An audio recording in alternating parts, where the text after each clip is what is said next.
Why do the Jazz still have Laurie? I don't know, bro.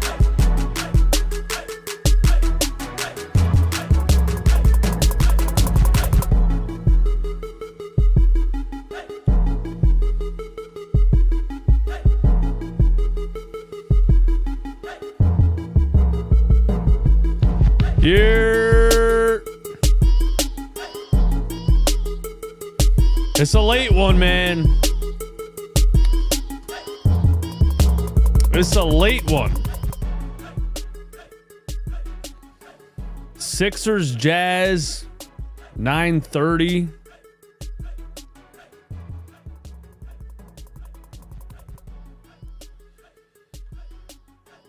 Sixers Jazz 9:30. The start of a 5-game West Coast road trip for the 76ers.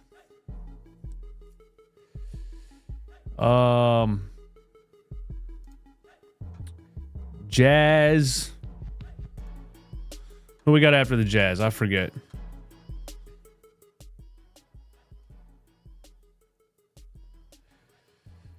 DJ, your music is tweaking. You gonna tell me what that means? What does tweaking mean? Was it too loud?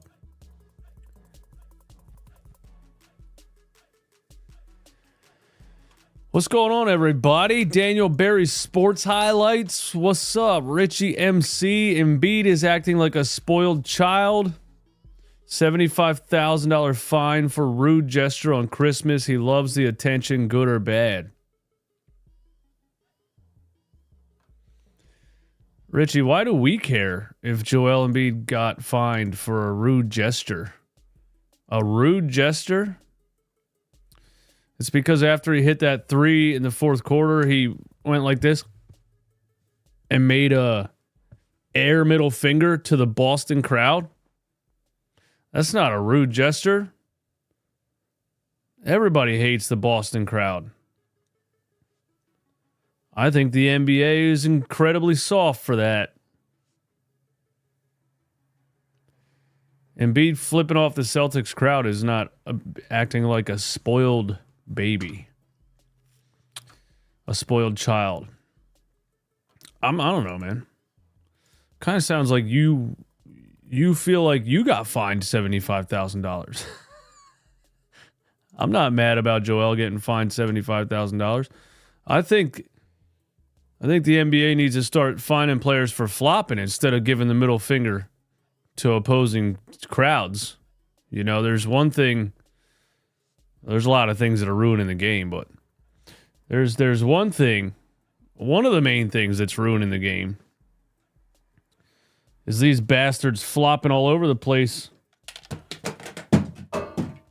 as I throw something on the floor. One of the things that's happening is these players flopping all over the place and tricking officials into calling fouls. I mean, the NBA needs to figure that out because they haven't been able to figure it out for a long time. And I'll never get over the referee seeing Wemby flop twice in two possessions back to back, and calling a technical foul on, do you know how bad flopping has gotten? When flops are now getting officials to not just call a foul that wasn't a foul, but throwing technical fouls out there? Embiid is a flopper too, though. I agree.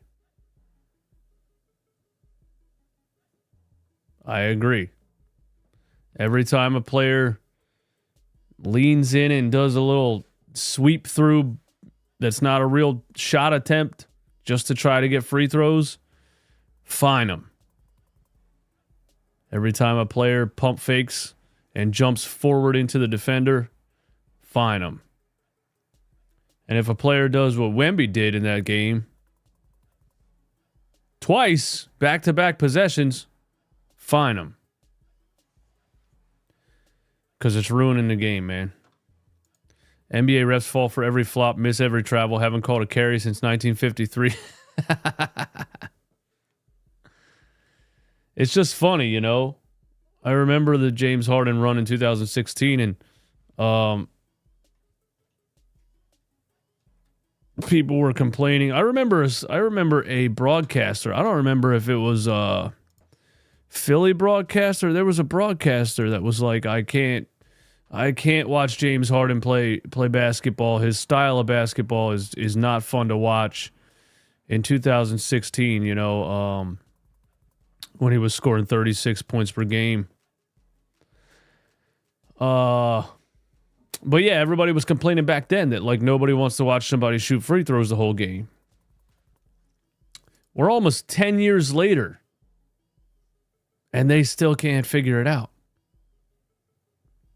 10 years. Kelly Oubre did charitable work during the holidays. I did not see Joel there. All right. Joel was probably with his wife and 2 children. Richie. Were you? I didn't see you there. I didn't see you there either. You see Kelly Oubre there, so everybody else has to be there? Anybody that's not there isn't a nice guy? I wasn't there either. What does that say about me?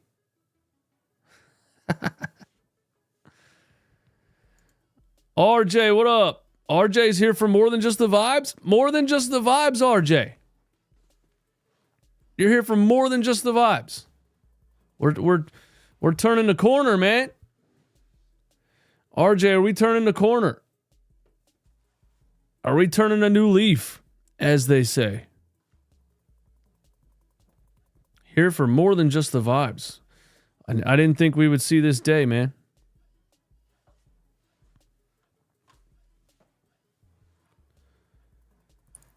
RJ believes again, dude. RJ believes again. Amir, member in the chat. Gunna, member in the chat. Vlad, member in the chat. RJ, member in the chat. Alex, member in the chat. Shout out to the members in the building.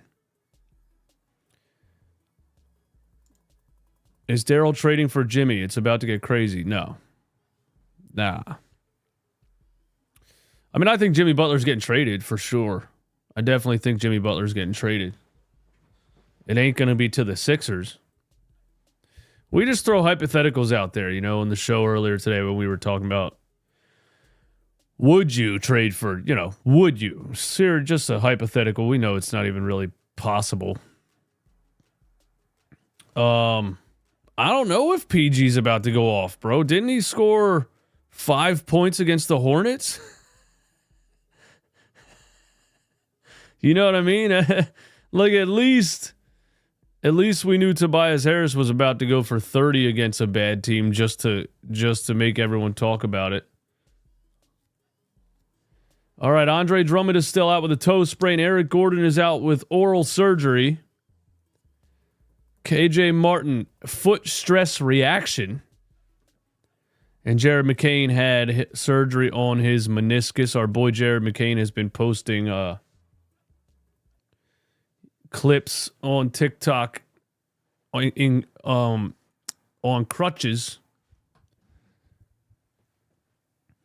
Sucks it had to be him, man. It had to be somebody, though, you know? I don't think it's time to believe just yet. I got to see this. Exactly, RJ. I'm with you on that, man. If the Sixers go on a run right here, these next 10 games are big time, dude. If they go on a run right here, it might be time to talk about it, man. If they go on a run right here, it might be time to talk about it. It might be time. Yardley, PA to Terry Haute Inlet. Vlad, I don't even know what that says, man. But I agree. I don't know what it says, but I agree. I want to see. I want to see Caleb Martin continue where he left off against Boston. You know, I want to see Caleb Martin continue to get back to the role player that we thought he was. The Jazz do still have Lauri Markkanen, man, and they do still have Jordan Clarkson, man. It might be time to start talking about Lauri Markkanen, you know? How long has he been in the league now? Everybody thinks every year he's the most sought-after trade option. We got to get Lauri, we got to get Lauri, we got to get Lauri, but I don't know, bro. It's not like he's changing the Utah Jazz around too much, you know? How impactful really is Lauri Markkanen, you know? Where's the score at? All right, we're underway. The Jazz have the tip. And there is Jordan Clarkson. Jordan Clarkson is going to just play the rest of his days as well, I guess he was a sixth man for a long time. Oh, we got a steal by Kelly Oubre. Tried to get it ahead to Tyrese Maxey. It's stolen back by Colin Sexton. I feel like this Jazz team shouldn't be this bad. They got to be losing on purpose at this point. They shouldn't be this bad. There's Lauri Markkanen for three, rimmed out. I don't think they should be this bad, you know what I mean? There's a live scoreboard, bottom right. And we're rolling tonight, as Mark Zumoff used to say. Here's Paul George for three. Splash. PG starts it off with a catch and shoot three from the top. Nice to see that drop as he went 0 for 7 in the Boston game. Nice to see PG get one to go early. There's Jordan Clarkson, a long two with his foot on the line. 3-2. Tyrese Maxey, Joel Embiid, Paul George. Just nice to see the Sixers consistently getting these guys on the floor, man. The first 20 games of this season were so brutal. Tyrese Maxey, Joel Embiid, screen Maxey for three. That's off. Man, are the Sixers becoming the Boston Celtics now that I think about it? We shot 43s against the Celtics, and the Celtics shot 49. And our first two attempts are three-point attempts, and Kelly Oubre called for a foul here. Jordan Clarkson tripped over his foot in the paint.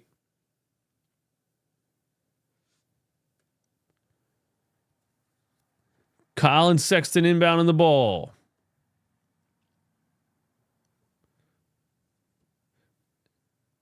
Sexton has it back, and he's at the top of the key. Lauri Markkanen setting a screen. Lauri Markkanen pick and pop. Lauri Markkanen for three. Got it. Simple R1. Simple hold R1. Pick and pop for the Utah Jazz. Lauri Markkanen. We're going to have to get out there and guard that, man. There's Paul George. Another three around a screen. That's off. 3 possessions for the 76ers and 3 3-point attempts. 1 for 3. Here is Jordan Clarkson on the right wing. That's short. Lauri Markkanen. That's not Markkanen.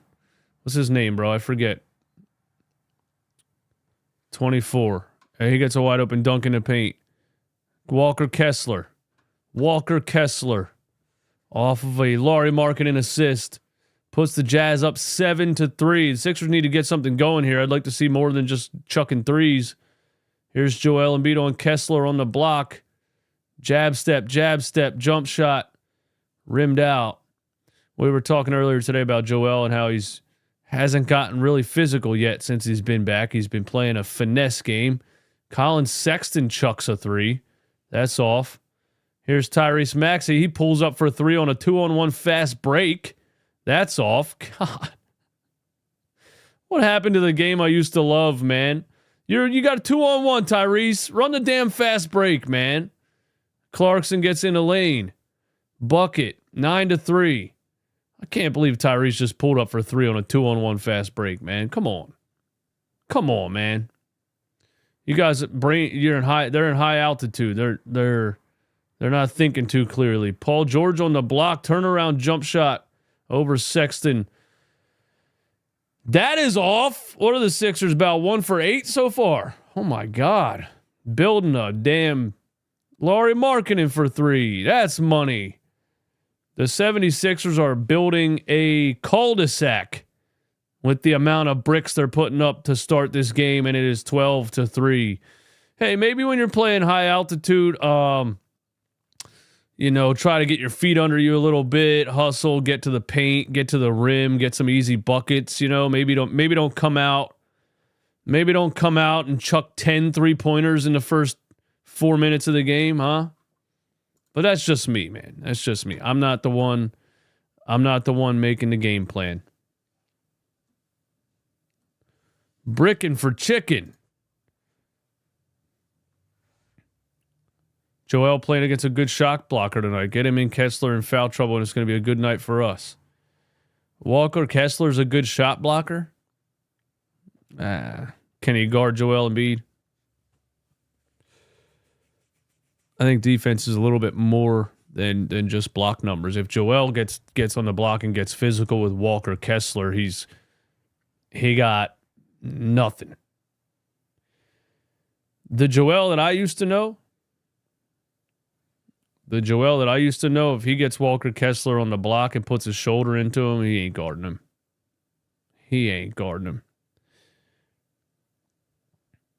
Don't worry, guys, just that Utah altitude. I think so. We'll be all right. We'll get it together here in a second. Everybody's winded. You get up there and run around for 5 minutes out of breath.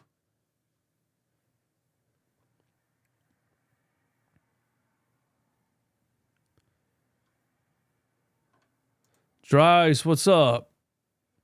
Gunna. Walker Kessler averages 3 blocks per game. Wild. Duke Blue Devils, what's going on? NZ for 3 is in the building.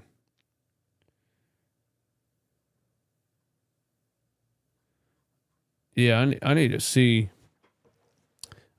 more from Joel Embiid, man. I need to see him start to get physical again, That's what I need to see. Los, what's up? How does Embiid look? I think he only took 1 shot so far. The Sixers just came out shooting threes and fadeaway jump shots. Pre-game, Joel Embiid got a ride on the Utah Jazz mascot motorcycle. That was pretty weird. And we don't need you doing that, Joel. No motorcycles for you, all right? No machinery, no moving, no motorized, no motor vehicles, none of that. We need you in bubble wrap with a chauffeur. Joel Embiid off a Paul George assist. He goes right at Kessler and draws a foul. Shout out to that comment that I was reading, man. Get Kessler in foul trouble. It's going to be a good night. There's Kessler's first foul, and he's mad about it. Joel Embiid, after the Sixers started the game 1 for 9, Joel is going to get us on the board with some free throws. I think. I'm not going to assume here. There you go. He hit the first one. The 76ers are 1 for 6 from the field right now. And Joel gets to the free throw line. Hey, I called it, man. I said I want to see Joel get more physical. And out of the timeout, Nick Nurse, I guess, told him the same thing. And we ran a pick and roll, Paul George and Embiid. Got Embiid going down the lane. And drew a foul on Kessler. Colin Sexton down the lane. Thought that was a floater. I guess it was an alley-oop to Kessler, and he slams it. I thought he put up a floater. Here's Paul George drives. Oh, my God. Paul George, bro. You can't jump anymore, man.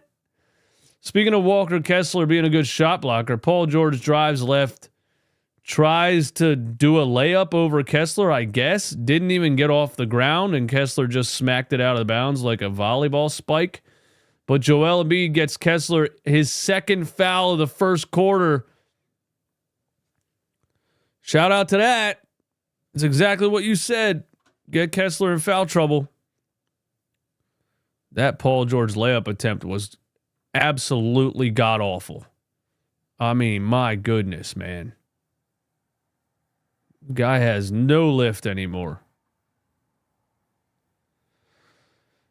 I respect the fact that he's going in the paint a little bit, I guess, because I talk shit about Paul George, settling for fadeaways all the time. But when you see him go in the paint like that, maybe there's a reason. There's a reason he settles for jump shots these days.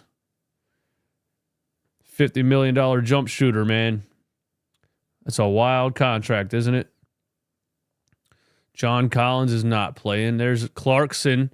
Looked like a floater, but Kessler dunked it in. I guess that's not basket interference. Jazz up 16-7. Uh-oh, boys. The Sixers with 7 points in 5 minutes. On pace for about 15 in the first quarter. Here's another pick and roll with Joel. He gets to a hook shot. How the hell did he miss that? But he tipped in his own rebound. I like the way we're getting Joel involved here with the rolls, with the pick and rolls. Colin Sexton gets in a lane, floater over Joel. Good defense from Joel right there, but bounce right back to him. Sexton puts in his own rebound. 18-9. Joel Embiid off a maxi handoff. He shoots a jumper over Kessler. It's off the front of the rim.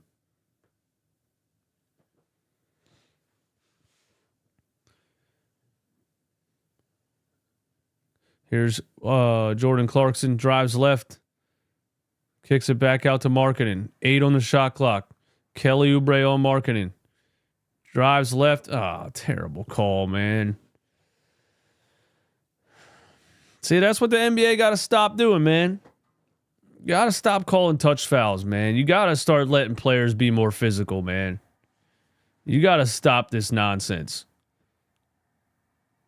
You got to stop this. You can't touch a player and it's a foul every time stuff, man. Start letting them play more physical and the game will change. The game will get more exciting.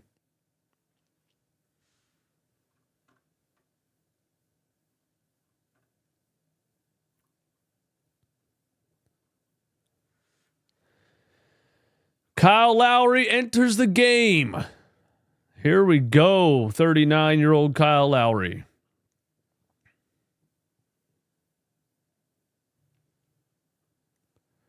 Kyle Lowry, here we go. Nick Nurse's stepson, for those that don't know. Markkanen chucks another 3. It's off, but we got an offensive rebound by Johnny Juzang.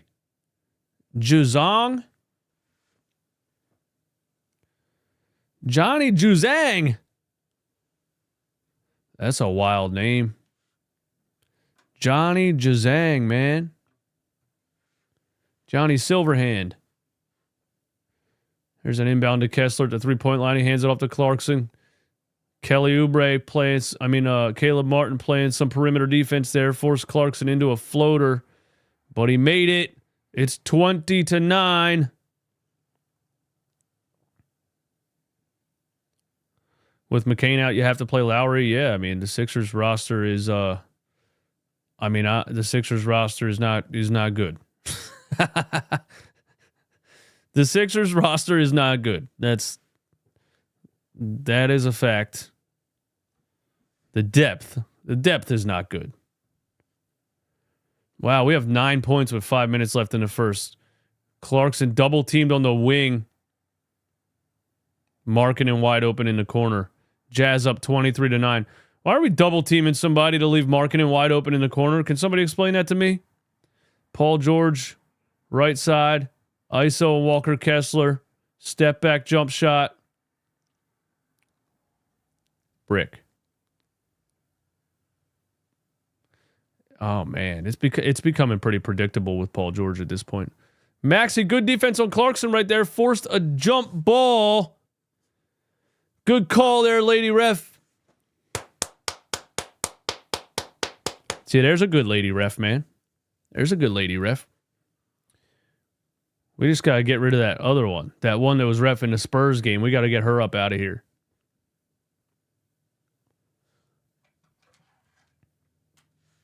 And some of the Some of the male refs need to go too, actually, most of them, man. Tony Brothers, all those guys, man, get them out of here. Too old. Too old. What's the rules on officiating anyway? Are you allowed to just officiate until you're 100? You know? The game, it's a very fast game, and you need to be quick with what you see and your reaction time, you know? Like, what's the cutoff on age for a referee, you know? Because if you're 65 years old, I don't think you can keep up anymore. What was that? Bro, the jump ball, Maxey wasn't even ready. The referee just threw it right to Clarkson. That didn't even make any sense. And now the Jazz have a drive. Maxey got a hand on another one. Another good defensive play for Tyrese. Can we get a rebound? It's Caleb Martin. Good defense and rebounding effort from Caleb Martin so far in his first quarter. And here's Martin for three off a Lowry assist, and he hits it. Caleb Martin continues to come back to life. You love to see it. Another three for Markkanen. Missed it. Wow, Lauri Markkanen is going to shoot 25 threes in this game. LaMelo Markkanen, huh? Caleb Martin, alley-oop from Kyle Lowry, but he brought it back down. Now he brings it out. Now he gets it to Joel on the block on Kessler. Turn, lefty lay, missed it. Damn, Joel, you're 7'9", bro. How you miss that? Joel with the left hand right at the rim and missed the layup somehow. It is shocking to me when I see somebody that tall can't just put the ball in the rim. Caleb Martin has it on the other end. He crosses over. He gets Euro step, reverse lay, and one! Oh, Caleb Martin. Double cross, Euro step, reverse lay, and the foul. Man. It is a night and day difference with Caleb Martin lately, man. This guy is just cooking after that Celtics game. He had a good Spurs game too, man. This could be 3 games in a row for Caleb Martin. I guess it was an injury too, but man, there was some, you know what I mean? Like some of those games, Caleb Martin couldn't even dribble the ball, man. Some of those games, he looked like he's lost all his basketball talent. And now he looked like he got it all back.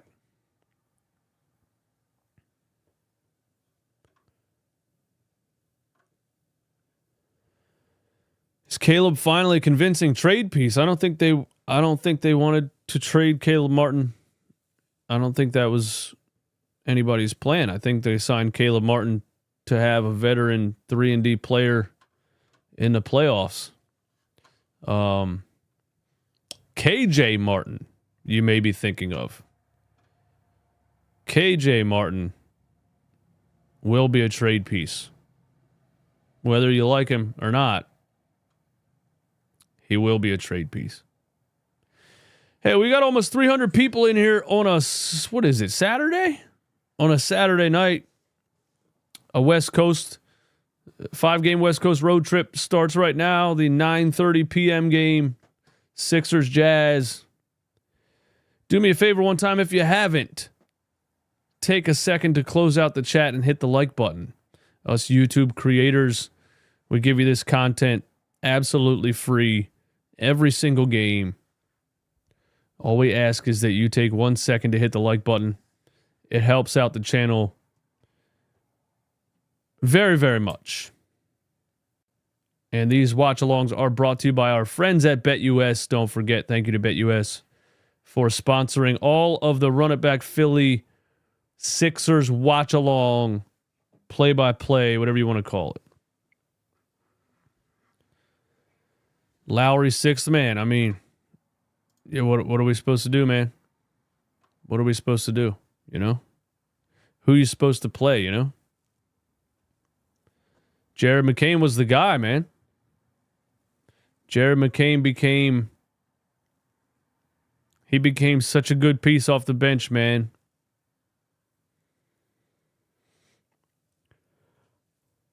The only other point guard on the roster is Reggie Jackson and Jeff Doughton Jr.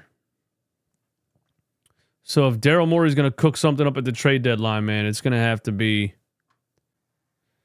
maybe a point guard, but I mean, you know how Daryl Morey doesn't believe in age, so.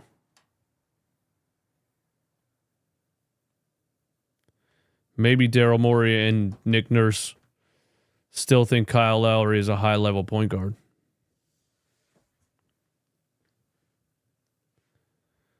(23-14). Caleb Martin missed the free throw, but Gershon Yabusele has an offensive board. Here's Caleb Martin with the ball again. He drives right, layup, missed it. Reggie Jackson in the game, Gershon Yabusele in the game. Kyle Lowry and Reggie Jackson sharing the floor. The island of misfit toys. Two 38-year-old point guards. Incredible point guard, shooting guard duo the Sixers have off the bench.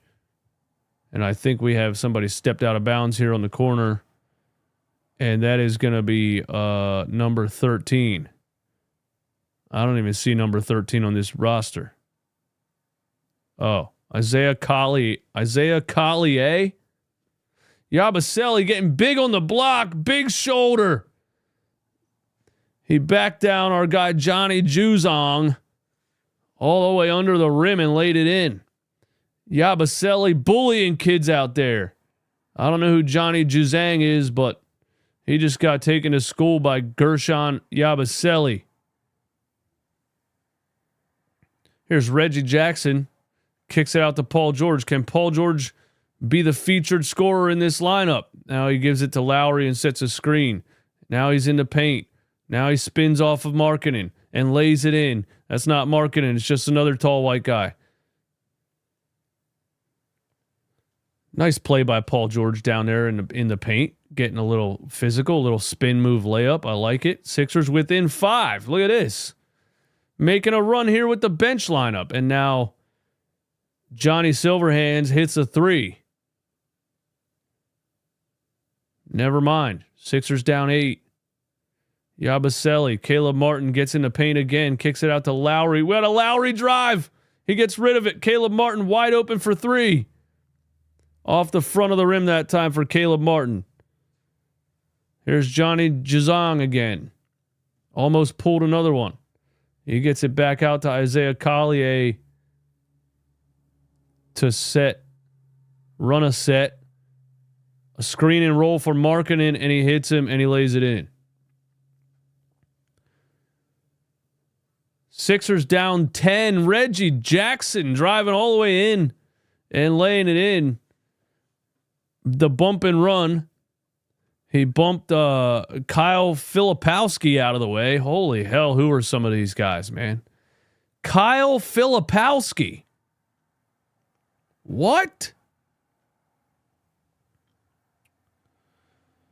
Where has that been all year? Well, it helps when you're playing Kyle Filipowski. Kyle Filipowski getting cooked by all the old heads out here. Paul George put the spin move on him. Reggie Jackson just bumped him out of his way and laid it in. He played for Duke. Kyle Filipowski. Was he a high draft pick? Man, that draft was terrible, wasn't it?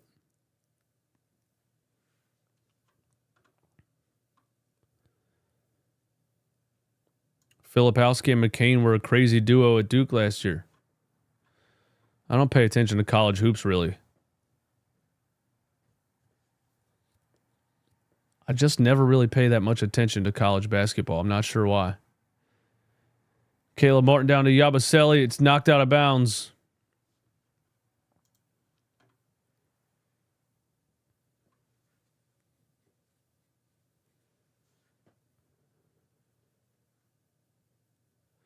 Did you watch the new Squid Game season?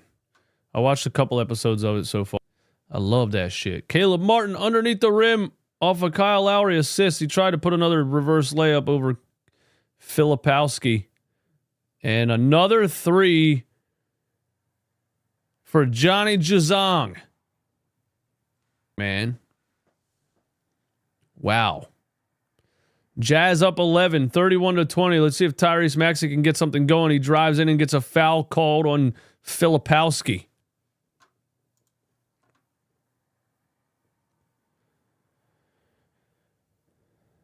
RJ RJ Ize. Where Philly at? Pennsylvania. Philly's in Pennsylvania.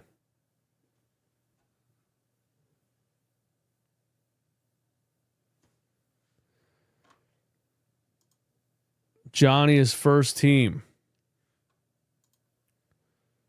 Johnny Silverhands played at Kentucky. Word. Nick Nurse going with a 3-guard lineup. I mean, what's he supposed to do, man? Especially since the Jazz are out here chucking threes, man.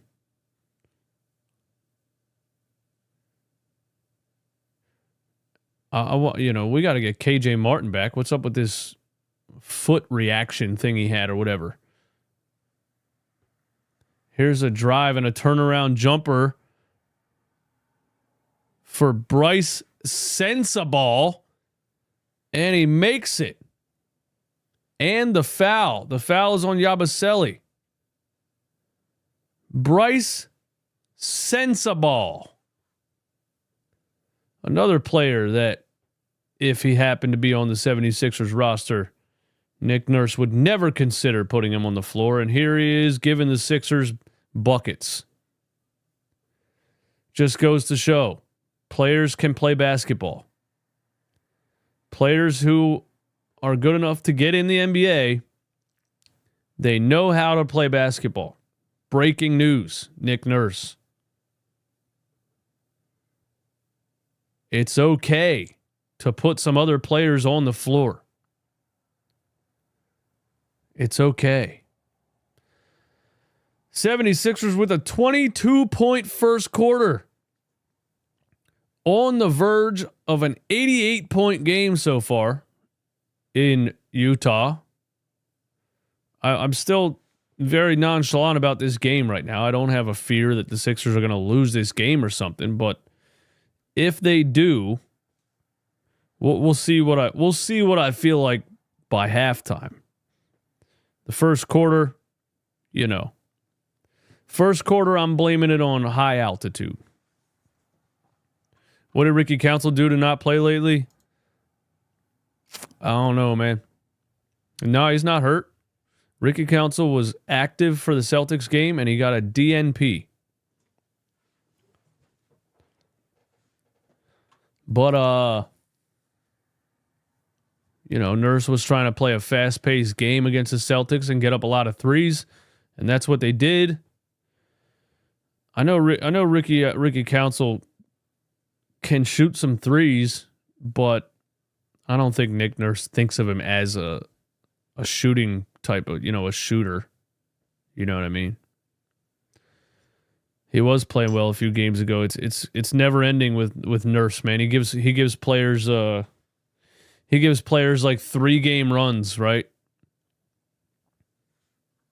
He gives players like 3-game runs and then sits them for a month. Who does that?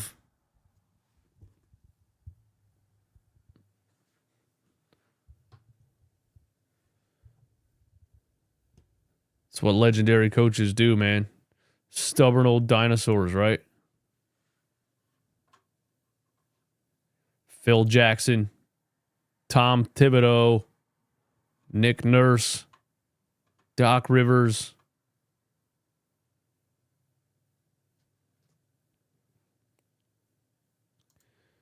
The podcast getting pushed back late always messes with Paul. Paul George was recording a podcast before this game.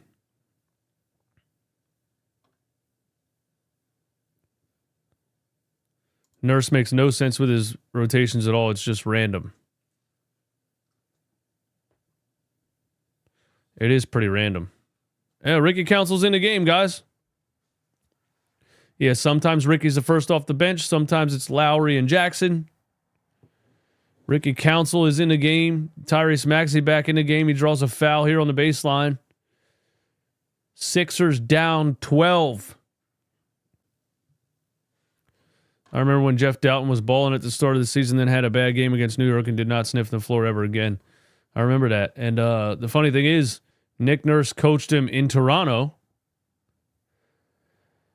And Nick Nurse is the reason they signed him last season. Right before a month or two before the playoffs, and he played him in the playoffs. So, yeah, he is pretty... Nick Nurse is unpredictable because Jeff Dowden, who he won't give a minute to anymore, was playing in the playoffs last year. Ricky Council had some good regular season games last year and didn't get a minute in the playoffs for some reason as we lost in the first round. Sixers down 10. Here's Tyrese Maxey. Should have just went to the rack. Gets it back out to Reggie Jackson. Reggie Jackson trying to be physical here, and he tries to Dwayne Wade it with a bank shot jumper. That's off. Filipowski gets called for a charge as Yabusele takes the charge from Filipowski. That just looked like a nice physical spin move to me, but we'll take it. Yeah, that ain't a charge, guys. Come on. Come on, NBA. Come on, NBA. Let them play. Let them play, man. Bring back the game I loved. Reggie Jackson, Kyle Lowry, Tyrese Maxey lineup. That's pretty crazy. Maxey all the way in, right hand over Filipowski, but it rimmed out. Maxey, Lowry, Reggie Jackson, all on the floor together. I mean, do we lack shooting guards that much? We really have no... Think about that for a second. The 76ers don't have a shooting guard on the roster. Who's the shooting guard? Who would you consider a traditional shooting guard on the 76ers team? Colin Sexton down the lane over Lowry. I mean, that's just too easy because he's too short. He can't jump. You got too many short people on the floor, man. Now I'm getting annoyed, bro. Maxey misses another three. Sixers down 12. Now I'm getting annoyed, dude. This three-guard lineup is a disaster. We got a miss here. Ricky Council gets the rebound, runs end-to-end. Lefty lay off the glass. Missed it, but a nice aggressive take by Ricky Council. I don't know who some of these guys are, man. Who's number 5? Yo, Patty Mills is on this roster? Cody Williams. Cody Williams gives us a bucket. Sixers are down 14. All right. Maxey drives lefty lay. I thought that was a goaltend. They called it a goaltend. So Maxey stops the bleeding here. Holy hell. This. Oh my God. The 3-guard lineup is wild. I said, what's he supposed to do? But now I've watched it for too many straight minutes, man.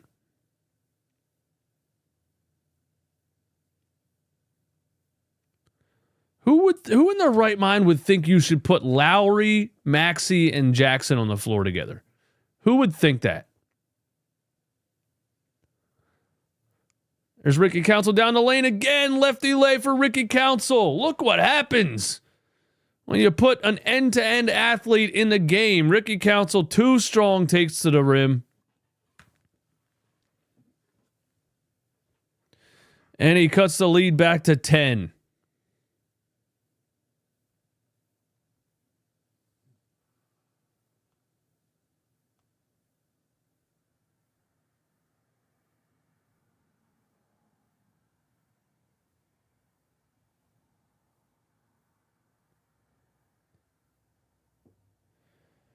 Nick Nurse is wild, man. Wild. He's wild, bro. I don't even know what to say anymore. He's a wild one. He'll just do some wild shit. He'll be like, you know what? Today we're going with the shortest lineup in the entire NBA. Tyrese Maxey, Kyle Lowry, and Reggie Jackson. All on the floor together.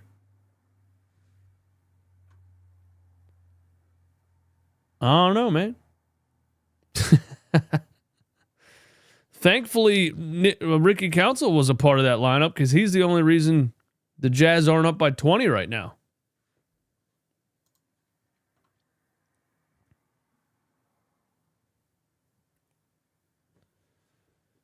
He's the only reason the Jazz aren't up by 20 right now, man.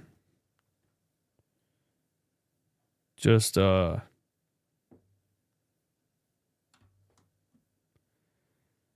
any of these reporters ask him, is anybody like in a post game, are they ever like, hey, that lineup in the second quarter that gave up a 12-0 run, Lowry, Reggie Jackson, and Tyrese Maxey, do you think maybe, is there a reason you went ultra small ball there in the second quarter? Could you tell everyone what the thought process is on a lineup like that, You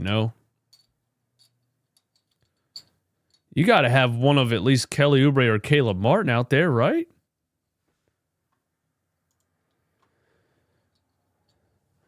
At first, it was Paul George with those guys. And the Paul George featured lineup so far has done nothing, as we could predict. Paul George keeps getting these featured scorer lineups in like the second quarter and the beginning of the fourth a lot.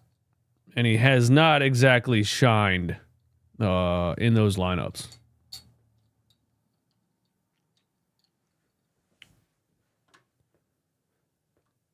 Sixers should get Kendrick Nunn.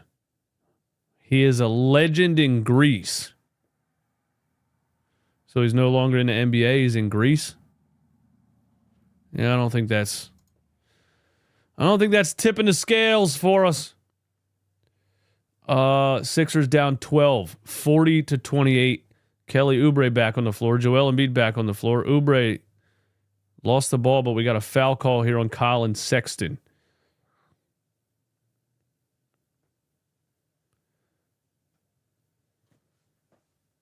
(40-28).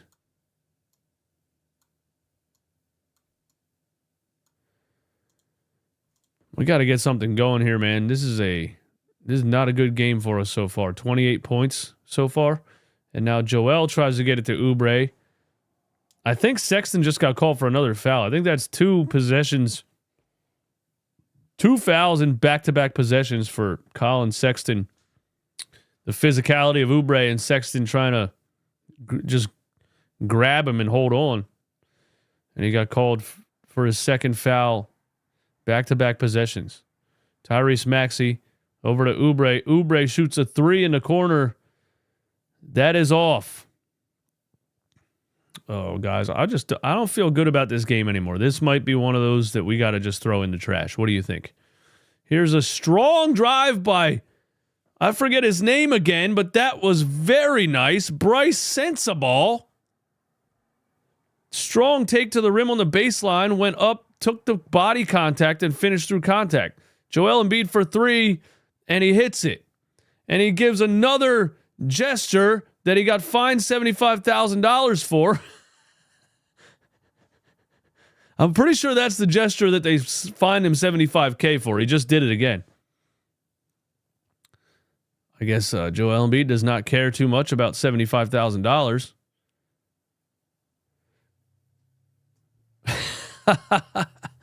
I get it, though. It's like a middle finger, but it's three fingers. So it's like a fuck you 3-point celebration. Hayden, thank you for the super chat. Wish we had a pure sharp like Kyle Korver or JJ Redick. Well, I wish we had a pure sharp like Ray Allen or Steve Kerr. You know what I mean?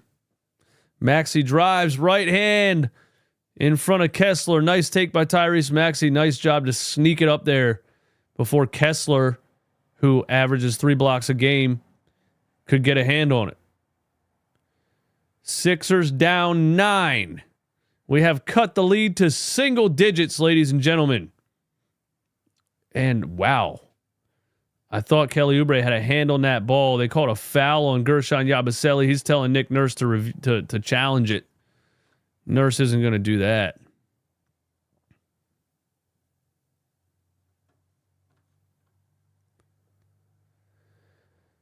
That's a nice take by Tyrese. They showed that take again. Drive and finish in front of Kessler. I got to get these names right, man. Who's 13? Isaiah. How do you say his name? Somebody tell me in the chat how to say Isaiah's name. Isaiah Collier? Collier? Is it Collier? Is it French?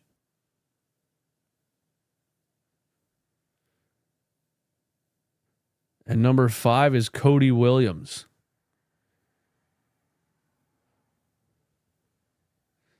Kelly Oubre bringing the ball across half court. We're going to get Maxey coming off a screen. Maxey catch and shoot 3. No, he pump fakes. Now he has an open look, and he hits it. Good patience by Tyrese Maxey right there to pump fake that shot, wait for the defender to fly by, and shoot a wide open one. And we're within 6. The 76ers making a run. And here is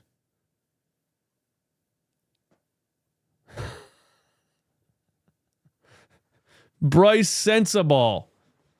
Another 3. This dude is cooking. A career game. It's got to be a career game for Bryce Sensabaugh, right? Here's Tyrese Maxey on the left side, dumps it down to Joel, pump fake in the lane, got Kessler to jump, and got the foul call. No, it's not Kessler, it's Potter, Harry Potter's brother, Mika Potter. Mika Potter. Joel Embiid draws a foul on Mika Potter. Wow. Bryce Sensabaugh is my cousin's friend. Yeah, he sounds like your cousin's friend. He sounds like just some guy. He's probably your cousin. And Robin Shaw, self-proclaimed Miami princess, lets us know that Tyler Hero is white. Wow. All right, Robin, thank you for that. Tyler Hero is in fact white. What?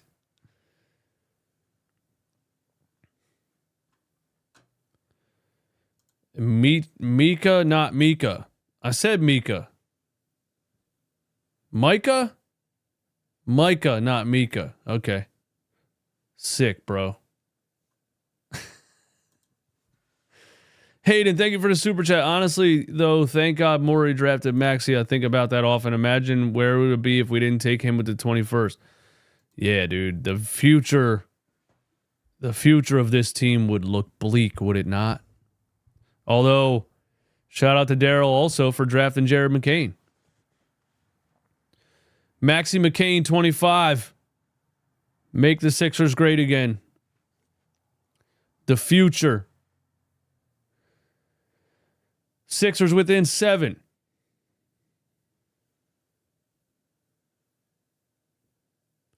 Yabusele at the free throw line, and he got it. And we are within 6. All right. Sixers winning this game, bro. Sixers winning this game. Joel Embiid does not like money. Sixers winning this game. We got a turnover here. Paul George forces a turnover. Sexton trying to get it to Jordan Clarkson. That's not Sexton, but Jordan Clarkson, and he lost it out of bounds. Here's Maxey on the left side. Gets it to Joel. Dumps it down to Kelly Oubre. Nice finish by Oubre. A little high-low action there. A little Nikola Jokic out of Joel Embiid right there to hit Kelly Oubre cutting back door. 45-41. Jordan Clarkson, top of the key. Oh, my God. He leans in and shoots a 3, and this guy called it on the floor. I don't even know why you called it at all. That was either a foul. That was either a shooting foul or no foul. I mean, I don't know how you call contact on a shot and deem it on the floor, but I'm glad he didn't get 3 free throws out of it. I wish we had Jalen Wells. I don't know about all that, man. That's a nice young player, Jalen Wells. Clarkson just falls down with the ball with nowhere to go, and Paul George just ripped it out of his hands.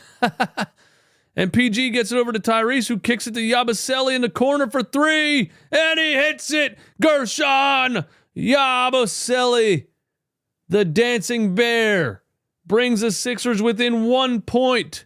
After being down 13 just a couple of minutes ago, what is the run that we were on? NBC Sports, put the run on the screen. Usually they tell me, what are we on a 12? Are we on a 12-0 run or something?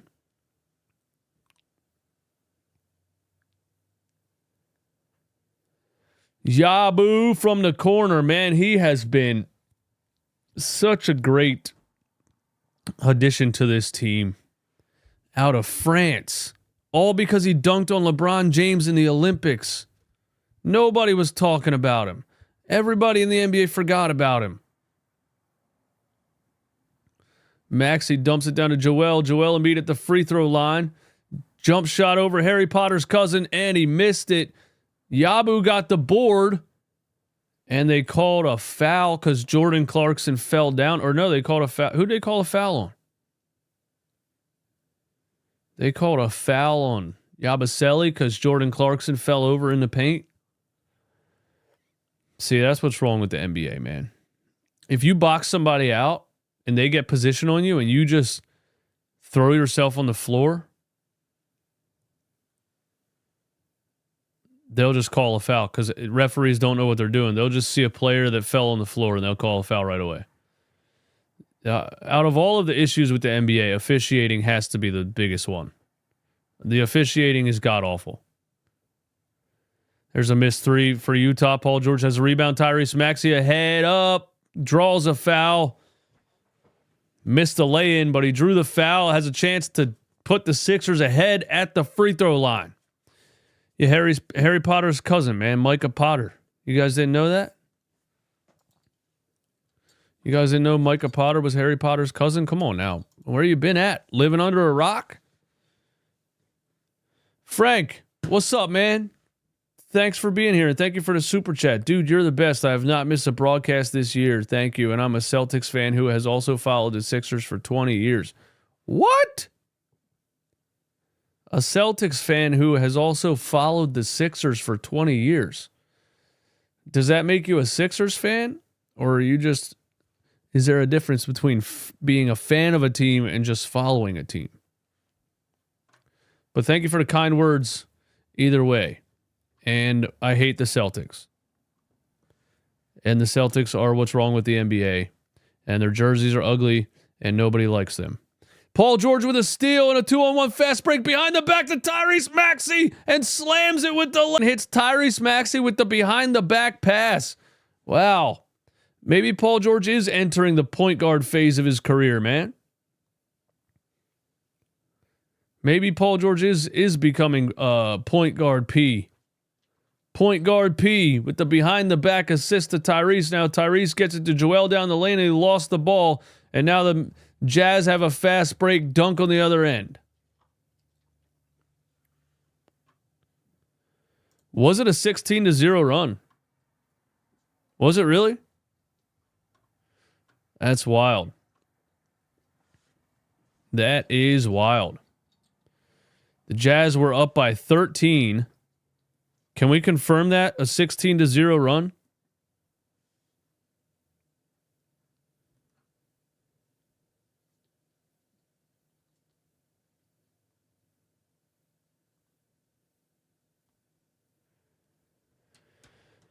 (16-2). Oh, now we got a 16-2 run. We got a 14-0. Okay, so it was a 14-0 run before I don't remember who scored.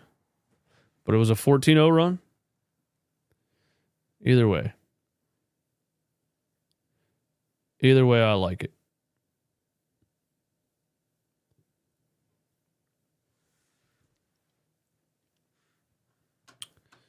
Paul Michio, thank you for the super chat. Matt Geiger, over underrated.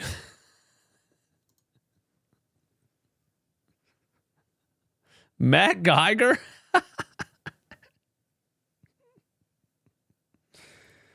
Listen, I guess, okay, Matt Geiger is the equivalent of basically any 76ers process player. Matt Geiger, Tyrone Hill, All those guys on that 2001 Sixers team, man. Aaron McKee, Eric Snow. I guess the fact that they got to the NBA Finals and that's the only reason that you know that they exist makes them overrated. I would say Matt Geiger is overrated because Matt Geiger was not really good enough for anybody to ever be talking about Matt Geiger. Matt Geiger was Tobias before Tobias. I don't think you're thinking of the right guy, PA. I think you're thinking of Todd McCullough right here, who Paul just put in the chat also. I think you're thinking of Todd McCullough. Todd McCullough was more of a wing shooter, right? Matt Geiger was a big power forward. Bald head. Remember Matt Geiger? Big, bald, white guy, power forward. Honestly, I don't even remember what his style was, to be honest. Todd McCullough, man. The Ginger Wonder, wasn't he? Wow, you guys are bringing back some you guys are bringing back some memories, man. Todd McCullough was an old school center. I don't even remember, dude. I don't even remember. I can picture Todd McCullough, but I don't remember. Matt Geiger was a stretch four. Man, y'all got good memories, dude. I mean, I was also 14 at the time, so I don't feel like I was paying like close attention. There's a turnover for Utah. Sixers up 3, 50-47. Wow, the Jazz have absolutely mailed it in this second quarter. Sixers on a 22-5 run. All started by Tyrese Maxey. And he drives, he kicks it all the way back to Joel at the three-point line. And they called a travel. You got to be decisive there, Joe. Make a decision, man. Either shoot the ball or don't shoot the ball. Jarrett in the chat, Matt Geiger was horrible. Man, those dudes weren't good, dude. Who called him a stretch four? What do you mean stretch four? Was Matt Geiger shooting threes in 2001? I don't think so. Was he really? Maxey. Joel Embiid on the wing. Back to Tyrese in the corner. On Sexton. Back to Joel on the wing. Joel on Johnny Potter. Gets him up in the air again and lays it in. No, that's Filipowski. Man, the Jazz got way too many tall, lanky Caucasians on the floor. I can't tell them apart. They all look alike. Now I thought that was a moving screen, man. I'm sorry. Potter, Filipowski, and Lauri Markkanen, man. They all look exactly the same. Sixers up by 5.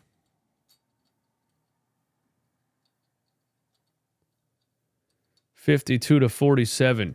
Jordan Clarkson trying to get the Jazz back into a groove. Shoots an open three, and it's in and out.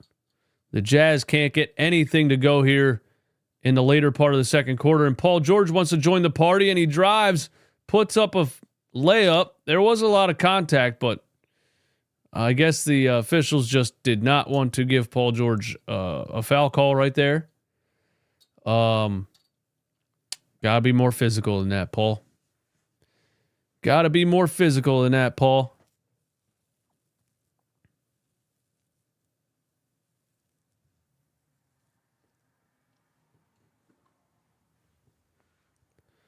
What's Nick Nurse yelling about? Nick Nurse is yelling about something. He wants to challenge something? What are we challenging?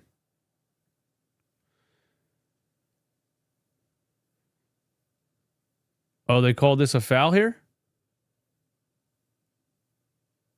Oh, it's off of him. What a terrible call. That was called out of bounds on the Sixers, but your boy Johnny Juzong just lost it off his leg, and now Nick has to burn a challenge. Johnny Juzang. Johnny Silverhands. Sean C., what's going on? I Show Key. Another member in the stream. What's good, my guy? Thank you for being a member of the channel. I seriously appreciate it. Thank you for coming through. What's happening right now? Johnny Juzang drove and lost the ball off his leg, and the referees called it out on the Sixers for no reason, because they just took a guess, because that's what NBA officials do. They just guess every play, and so Nurse has to challenge it. I think Podcast P deserves a promotion to the Michael Jordan of Herb Joneses. I don't know, bro. Is he the Michael Jordan of Herb Joneses? Or is Herb Jones the Michael Jordan of Herb Joneses? Dude, at Herb Jones's age right now, and defense and just overall potential,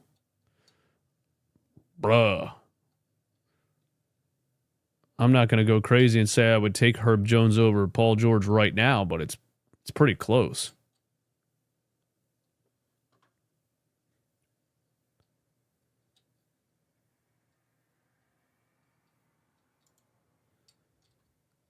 DJ is the most melanated individual I've ever laid my eyes on. What the hell does that mean?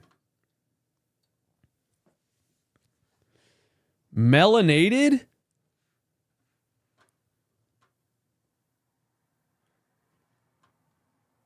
And it stays here? So they called it off of Joe? I thought that clearly went off of Johnny Two Shoes. Johnny's just a name that you can put anything on the end of Johnny, dude. Johnny Silverhands, Johnny Two Shoes, you know? John Wick.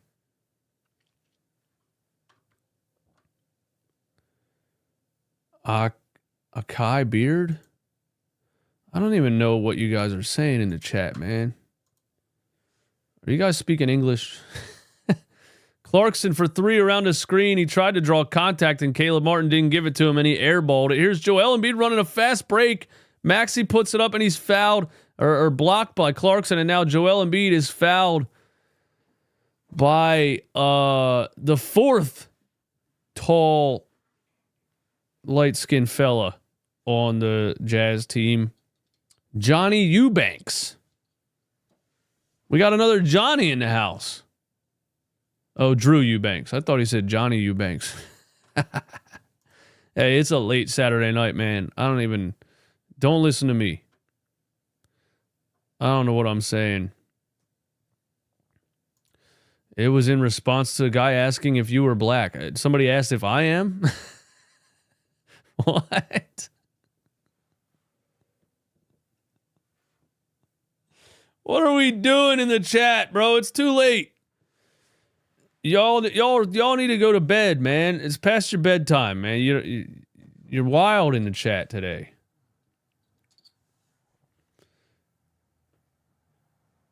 Sixers up 5 after the Joel Embiid free throws. The Jazz have not...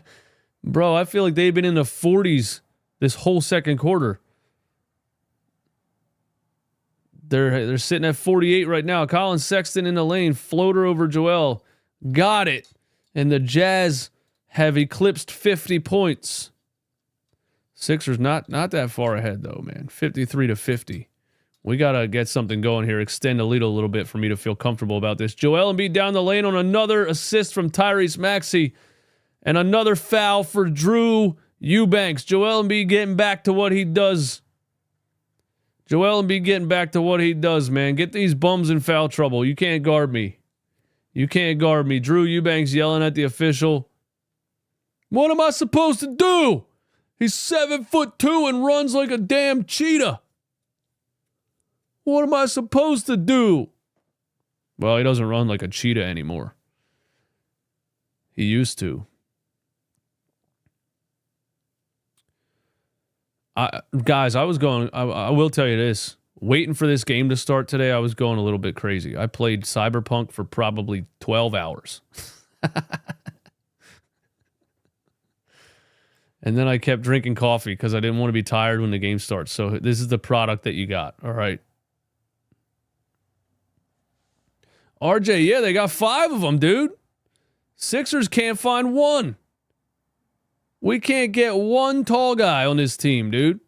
Not named Joel Embiid. We can't get one of them. The Jazz have 5.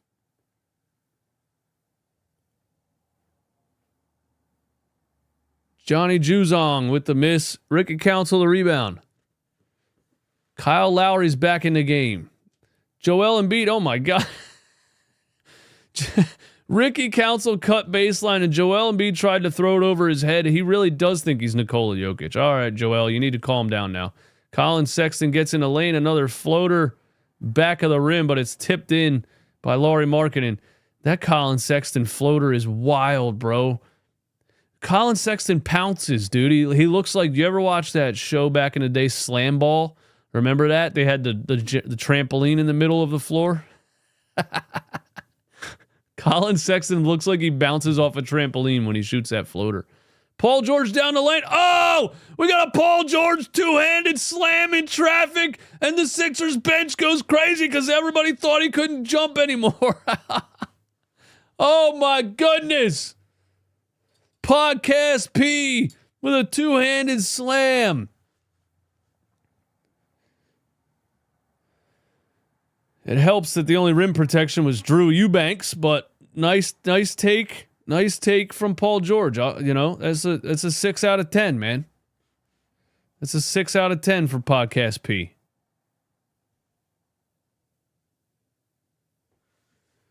.57-52. Colin Sexton inbound and Jordan Clarkson thought about taking it to the rim, saw Joel Embiid, changed his mind and lost the ball, and the first half is over.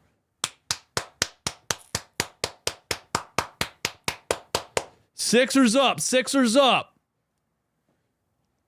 Paul George with the springs. What was I going to say? Oh, yeah. Ever since... Oh, there it is. Uh-oh. That's not good. Ever since just the Boston game, I've been seeing Joel Embiid be very active defensively in front of the rim. And he changes the game completely with that rim protection. I say this a lot. Not a lot, but I say it a couple times a year. Joel Embiid is maybe the most underrated defender in the NBA in the last 10 years when he's healthy. You know, he's never up for Defensive Player of the Year for some reason. Anthony Davis is always on the list. You know, Giannis is always on the list. Rudy Gobert, of course, the most overrated player in the history of the game, is always there. They never even put Joel Embiid on the list for Defensive Player of the Year. And he's one of the best interior defenders when he's healthy that I have ever seen. Not lately, maybe not the past 2 seasons, but Joel Embiid, through probably the first 6 years of his career, was a phenomenal rim protector, shot blocker. I remember one game against I think it was the Boston Celtics when Kyrie played for the Celtics, and it came down to the wire, and Kyrie put up a last-minute shot in the paint, and Joel maneuvered his body around Kyrie and blocked the shot clean without fouling him. He had so much finesse with it back in the day. The body control at that size. Joel will always be underrated in the grand scheme of things because the NBA world hates him for some reason. But as far as flat out skill at that size, he'll never really be appreciated as he should be. That's what I think.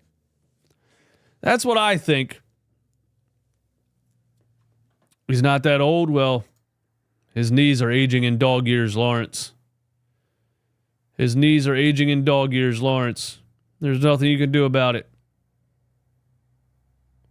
He's moving pretty good right now, though. He's moving pretty good right now.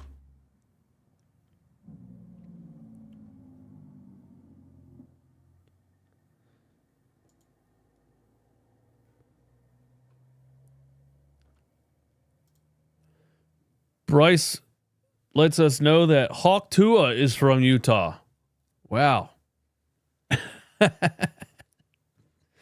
You guys are just full of just the most random facts. I'm having so much fun reading the chat tonight, man. Thank you guys for this, dude. Because I was bored out of my mind today. You know, the thing is, when my son's at his mom's house for the weekend, basically every other weekend. So when my son's at his mom's house for the weekend, I get bored, man. And I had to wait till 9:30 for this game to come on.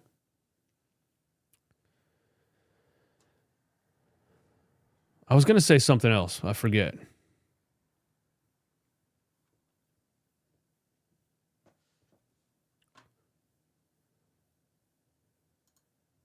Joel Embiid is the Yao Ming of our time. Damn, really, Jared? Is he? Was Yao Ming really that good? I feel like Yao Ming was good for like 2 years. 2 years. I'm giving Yao Ming 2 solid years. I don't remember him being good for that long.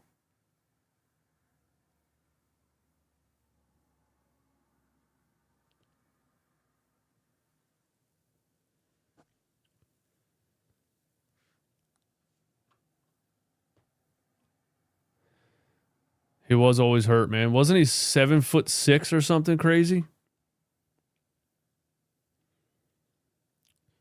That's why I wanted this. That's why I wouldn't know. I mean, look, I know Wemby's a generational talent, but from what you've seen over the course of history, guys that tall, bro, they don't last that long, man. You know, Joel Embiid is 7'2". That's probably pushing it. You know? Kristaps Porzingis, 7'3". Can't stay on the floor anymore. Yao Ming, 7'6". Couldn't stay on the floor. Foot fracture, ankle, knee, whatever. Who else was really tall and didn't last very long, man? But yeah, Wemby, that's why, man, I don't know, man. You know, it concerns me when a player is 7'4", 7'5", and plays the game like a guard, you know? Moves laterally, left, right, planting and jumping off of this foot, that foot, left knee, right knee. It worries me, man.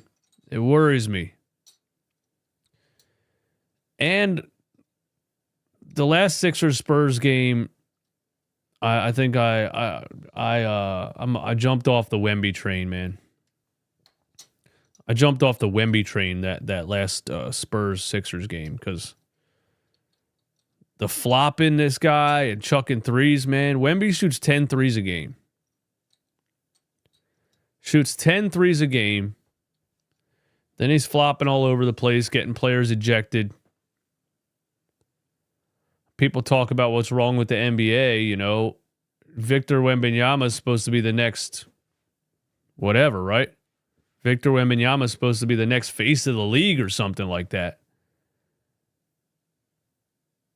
Shooting 10 threes a game, that ain't fun to watch. You know what I mean? I think the NBA is struggling with like what's the last 10 years, what's really fun to watch? It's not fun to watch guys chuck 10 threes a game. It's not fun to watch a 7'4" player shoot threes. You know what I mean?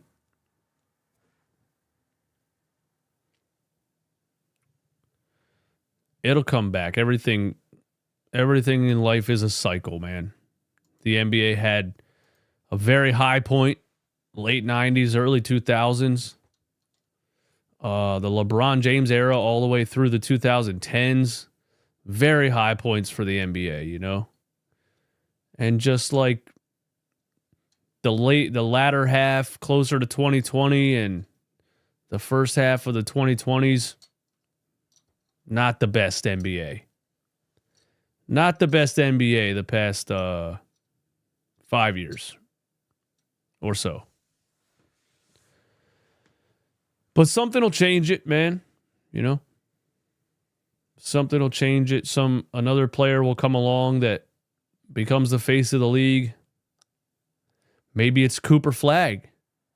Maybe it's Ace Bailey. Maybe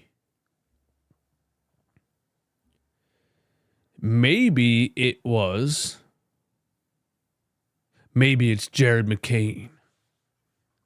Threes, flops, and podcasts. What's next for the Sixers? Bro, I'll never get over the fact that the Sixers lose and the next day Paul George puts out a YouTube video titled "What's Next for the Sixers" featuring Reggie Jackson. What? What are we doing, bro? You're not a reporter. You're a player. When did players become reporters? What makes a player think that I should give a report on the team that I play for? The day after a loss, I should make a podcast. That's just I'm losing it, man. Nothing's making sense to me. Nothing's making sense to me, man. Trae Young has a podcast. Come on, man.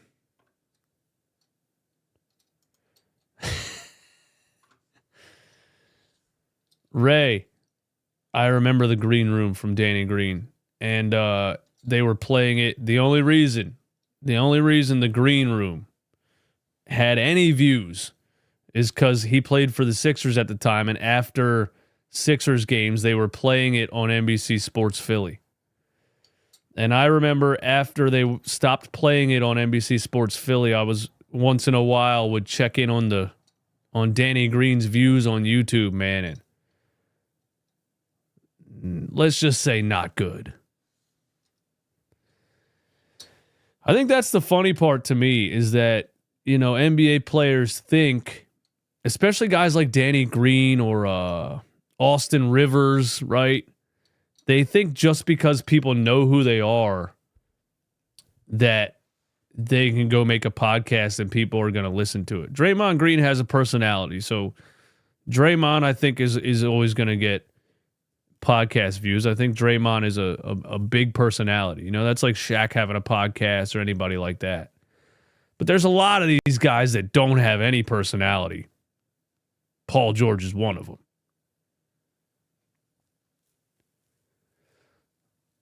But like Danny Green and Austin Rivers and these guys, man, like they get such an ego because they're in the NBA, you know?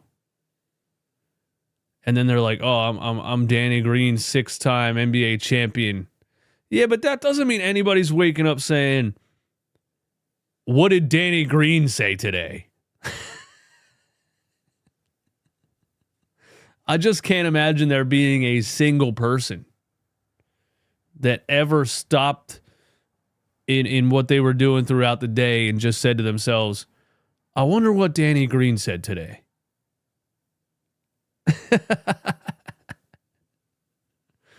Pat Bev's podcast is good. I agree with you on that. Another guy with personality, and then the combination of Roan on there. Roan's great too, and Roan's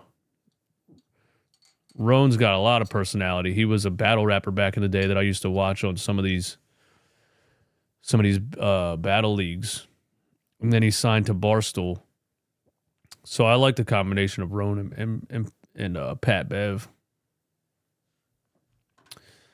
Hey, it's still 300 people in here, man. Thanks for being here. Thanks for hanging out. It is halftime. No halftime coffee here because it's 10:56 p.m. and I don't want to be drinking coffee at 10:56 p.m. But I do want to let you know, all of these watch-alongs are brought to you by BetUS.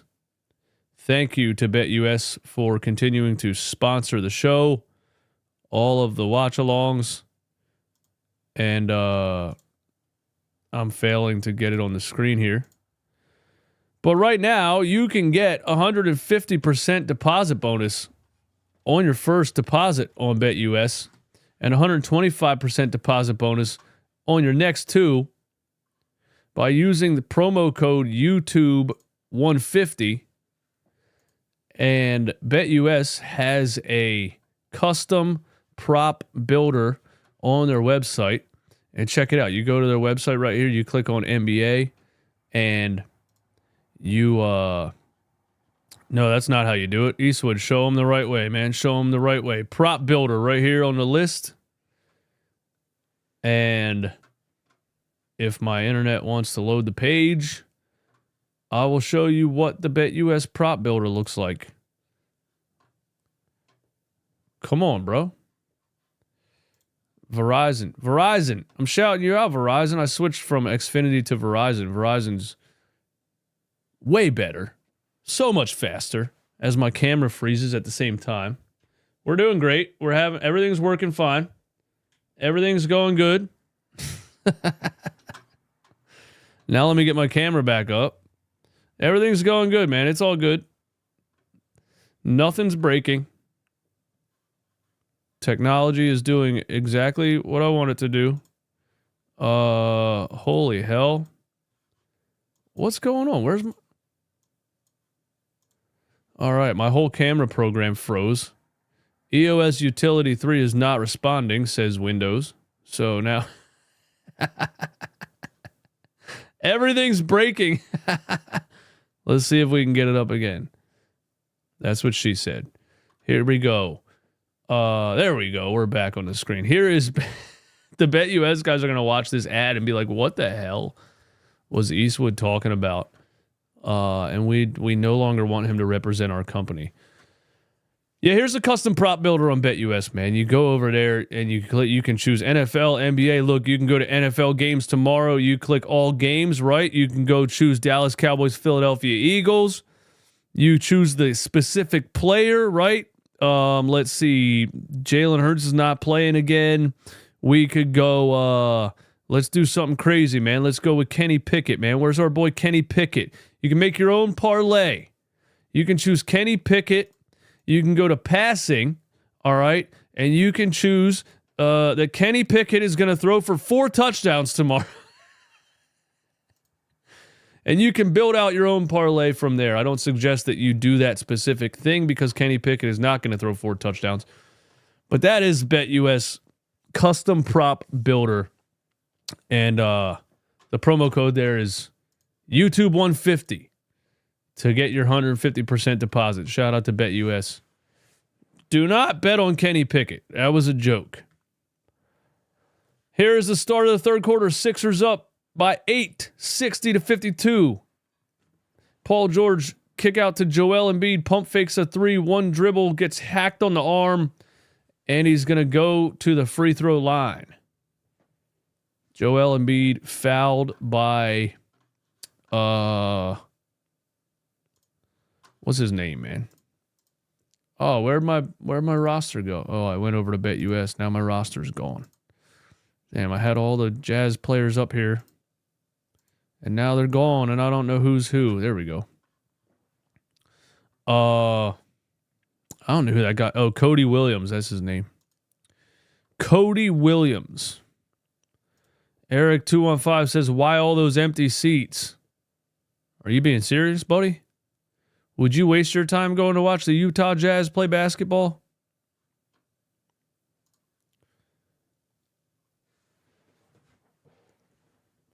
I feel like half of the people in there are Sixers fans. Here we go. Sixers up 10. Colin Sexton drives right past Paul George in the lane, gets it to go high off the glass. Colin Sexton makes it an 8-point game. Joel Embiid kicks it out to Paul George, top of the key. 3. He got it. Paul George. Ladies and gentlemen, the NBA's best, yes, it's an actual stat.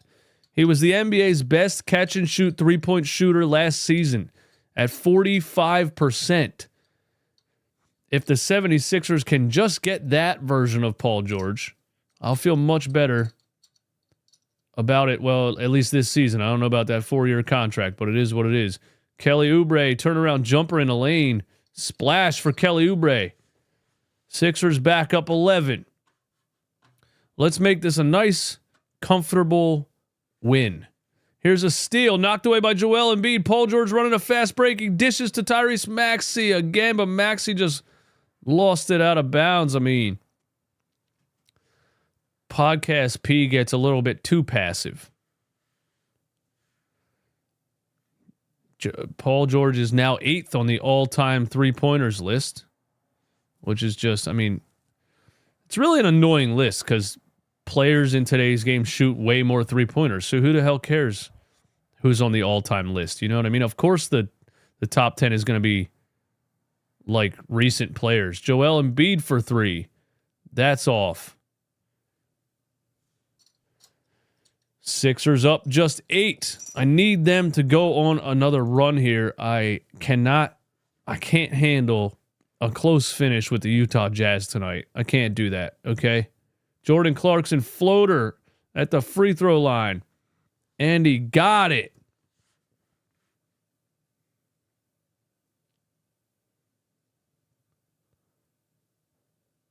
And here is Tyrese Maxey.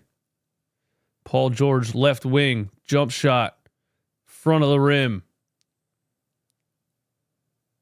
I think he had his feet on the line on that one. Sixers only up 6 now. We're letting the Jazz go on a run. Clarkson spin in the lane. Back of the rim for Jordan Clarkson. We're lucky that one didn't go in. I was about to start getting real nervous. Oubre, Joel Embiid atop of the key 3. Way short for Joel Embiid. His second three-pointer attempted in the third quarter. Lauri Markkanen chucks a 3, and it hits it. And the Sixers are suddenly only up by 3 points. Wow. Right when I said I need the Sixers to make a run here and build a comfortable lead, they blow the whole lead, don't they? Joel Embiid down the lane, left-hand finish. Tough finish through traffic right there. Nice to see us get in the paint and not settle for chucking step-back threes. You're falling into the Utah Jazz's trap. And now Colin Sexton hits a 3. And it is a 2-point game. Does this happen ever? I feel like this happens every single game, actually. It's, usually it's like one game and then, oh my God, Paul George drives, remembers that he can't jump, and then just throws it right to the Utah Jazz. What a horrible, horrible play that was by Paul George, man. Oh my God, dude. Just goes down the lane, decides that he doesn't want to do a layup, and just falls over and throws the ball to the other team. I mean, that was pathetic. That's going to make it on Romps. That's going to make it on one of Romps' Paul George montages. That was horrendous. Tyrese Maxey gets us on the board. Sixers back up 2. God. Paul George, you can't be this cooked, man. You just can't be. Tyrese Maxey up and under lay with the left hand. He missed it. Caleb Martin gets the board, kicks it back out to Maxey. Wide open 3. Back of the rim. Colin Sexton on the other end. Caleb Martin fouled him at half court. This is becoming not good. We blow the lead.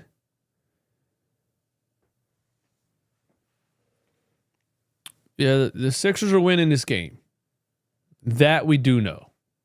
And, first game of a road trip, traveling over to Utah, playing in high altitude. It's going to be a weird game. I just need them to escape with the W. That's what I need. I don't care if it's ugly.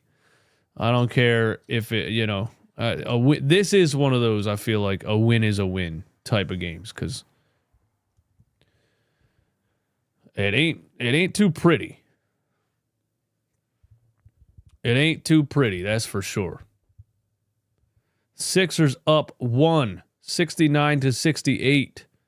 Lauri Markkanen, right wing. Hand off to Cody Williams. Cody Williams, a step back jumper at the free throw line, short off the front of the rim, but the Jazz have the offensive rebound. Clarkson down the lane. He lays it in front of Kelly Oubre. Second chance points for the Utah Jazz. The Sixers can't rebound.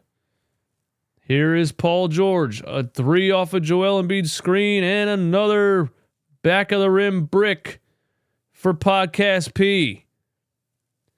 Is it becoming a pattern? Correct me if I'm wrong, though. But is it becoming a pattern where the Sixers come out in the third quarter and I see way too much Paul George with the ball in his hands? I see way too many plays run or the offense being run by Paul George. Is this a Daryl Morey thing where he tries to get Paul George involved in the third quarter? I feel like every third quarter we come out and like Paul George is the featured offensive weapon. Am I right about that? And it's never good, by the way. Every time we do it, we blow the lead.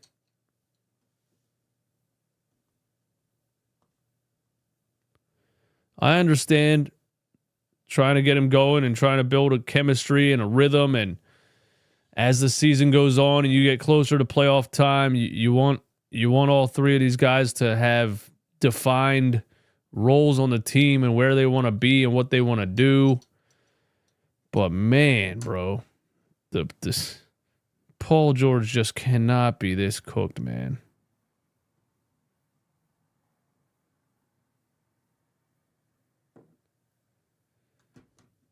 I mean, I'm not even exaggerating. He's looking close to retirement. He's looking that cooked. He's looking close to retirement. How you sign a 4-year contract and you look like you're about to retire next week?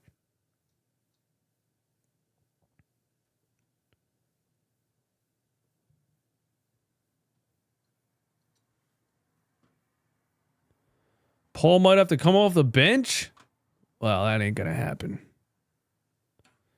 That is not going to happen. He's getting paid $50+ million a year.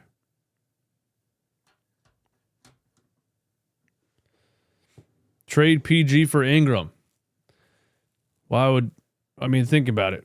If the Pelicans trade Brandon Ingram, they want to go into rebuild mode. They're not taking on a $200 million Paul George contract. The reason they want to trade Brandon Ingram is because they don't want to pay him. That's the problem with it. You can't trade him because he's not worth that contract. It's a new Zach LaVine situation, except Zach LaVine is in his prime.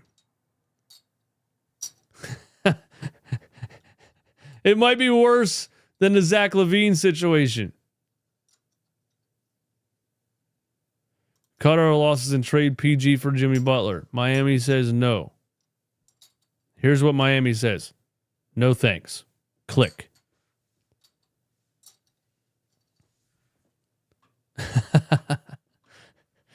Dude, I'm just saying, you can't look this cooked the first year of a 4-year contract.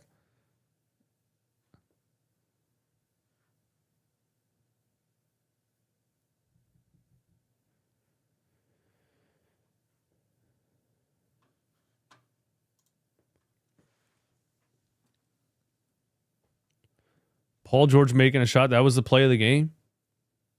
Wow. This has been a Utah up 3. It has been a terrible game. All I ask is that the Sixers pull out a victory somehow, some way. Hopefully, Joel Embiid starts dominating here. And there we go. There he is, Joel Embiid, off of a Kyle Lowry entry pass, a little pump fake and lay in. We can do that every play. Joel could drop 50 like that. He could do that every play. Keep getting him in the paint because Harry Potter and Walker Kessler can't defend him. Here's Clarkson, another floater in the lane. That one's off. Paul George has the rebound. Reggie Jackson and Kyle Lowry running the slowest break in the history of the game. Lowry misses a 3-point attempt. Caleb Martin offensive board, and he got hit in the face. Caleb Martin is on the floor, like sitting on the floor. He's hurt. Kyle Lowry and Reggie Jackson running a fast break. I mean, it is, bro. You can almost hear their knees making noise. You can hear their joints creaking. It's like they run down the floor and it's like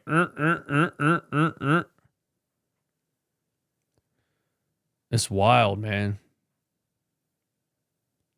Two 40-year-olds running a fast break in the NBA. Why me? Why my team? Why my team? Why do I have two 40-year-olds running a fast break?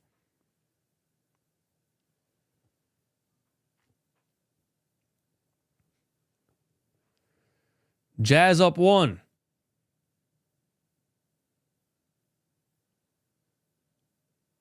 Caleb Martin kickball. 14 on the shot clock for the Utah Jazz. Up 1.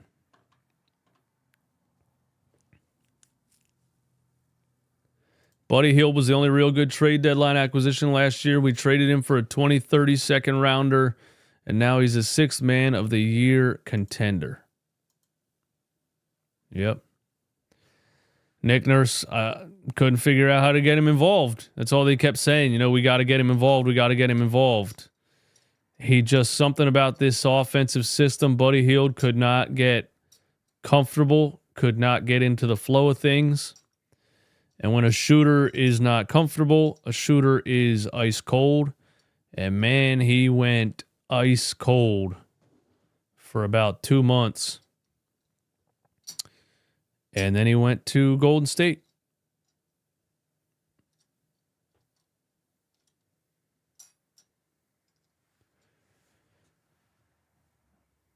Buddy just dropped 0 points. Damn, bro. Damn. Okay. Maybe we did. Maybe it was a good move. Maybe that was a good move.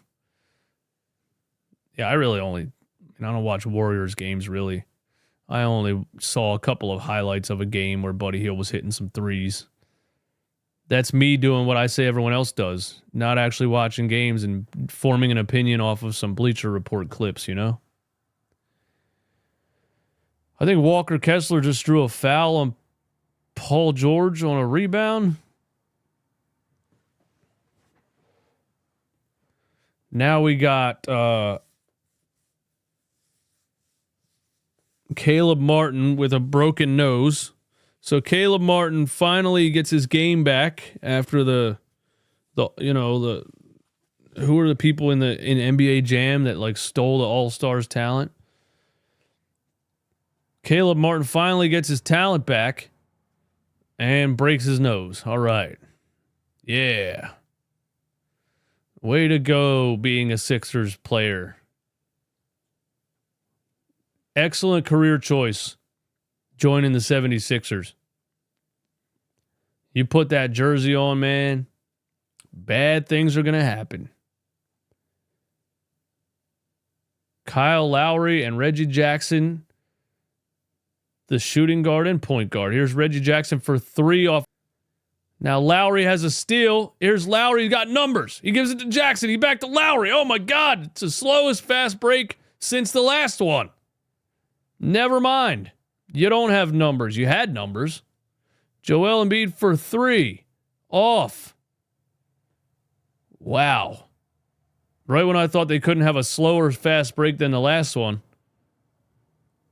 they do it again. And Jordan Clarkson, another bucket in the lane. Jazz are up by 3. Guys, something desperately has to happen at the trade deadline because I don't know how much longer I can watch this supporting cast. I mean, this supporting cast is absolutely putrid. Where is Tyrese Maxey, by the way? Kyle Lowry, Joel Embiid traveled.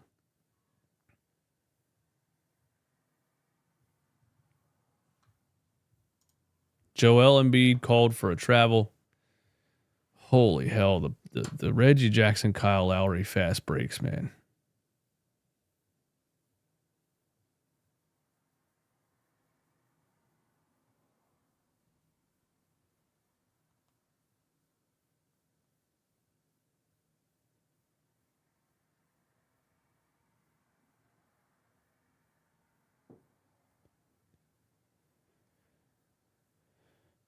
Here's Lowry bringing the ball across half court again. Back to Joel. Joel, a handoff to Caleb Martin. We got to get something going. Kyle Lowry over to Reggie Jackson for three. Reggie Jackson from the corner. Hits the three right as I'm talking all that trash.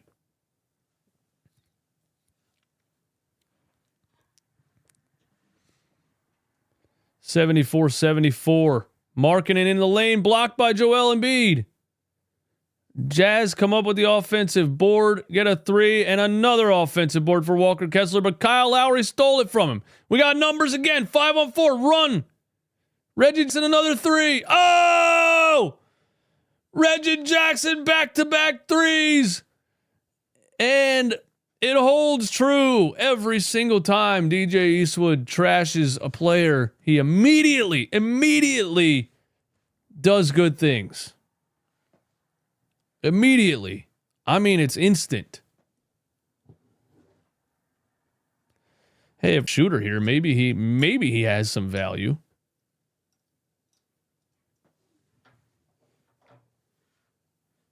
He looks tired.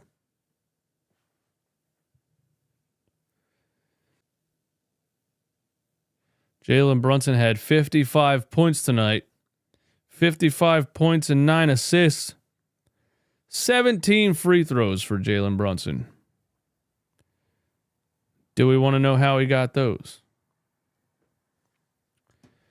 55 points and 17 free throws against the Washington Wizards for Jalen Brunson tonight. Do we want to know how he got those free throws? Little stop on a dime, jump backwards, torque off.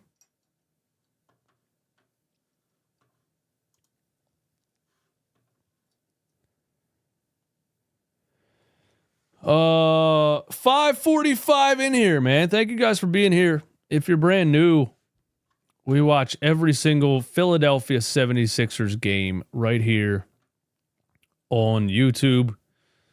Not necessarily because we enjoy it, but because we have a sickness that we can't stop.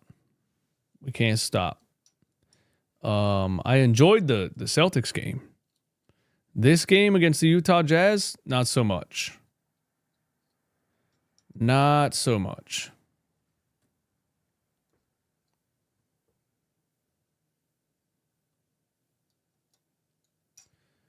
Not very fun to watch. Why is Tyrese Maxey hardly playing in this third quarter?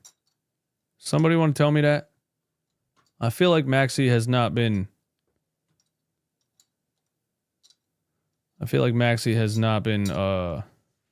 in this game in the third. Jason A says, is this on now? Yes, Jason, it is on now. That's how we're watching it. It is a West Coast road trip. 5 West Coast games for the Sixers starting tonight. Utah, Portland, Golden State, Phoenix,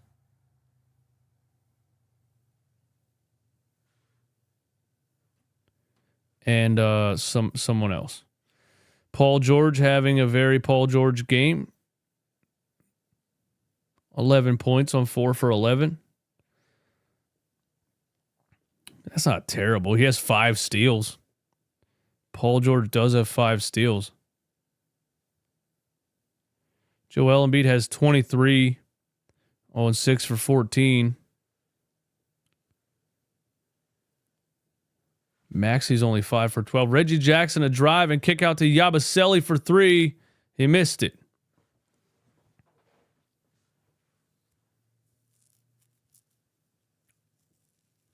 Here is Colin Sexton.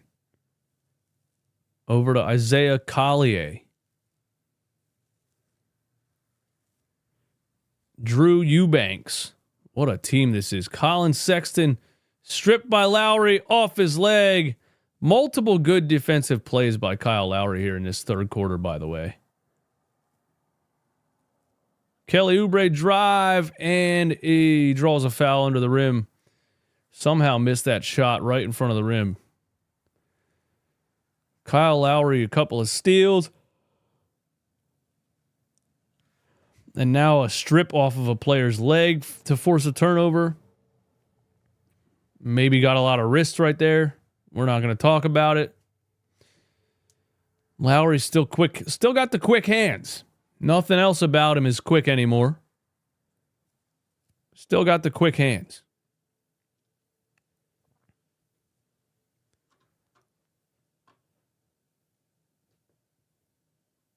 Hating on Brunson while the Sixers are not even in the play-in is diabolical. Well, show the work. Sorry to tell you this, but if you want to have a mid-off, we can do that. The New York Knicks have not won a championship since 1972. 76ers 11 years later, 1983. If you want to have a mid-off, Sixers still win. 1972, bro. Damn. That's crazy. 1972, bro. Utah hits another three. They're up 79-78. Maxey back in the game finally. I feel like he hardly played the third quarter. Maybe Nurse is going to run him the entire fourth. He kicks it over to Kelly Oubre for three. Back of the rim. Jazz still up one. Sexton over to, I forget his name, 28. Floater in the lane. Oh, he banks it in over Reggie Jackson. I mean, that's just going to happen when you got the shortest players in the NBA all on the floor at the same time.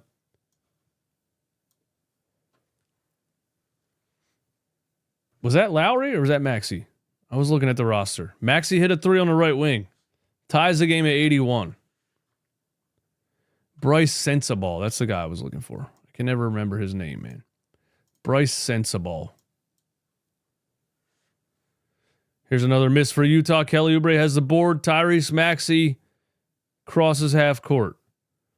Maxey's going to save us again. Double cross on Sensabaugh. Stripped.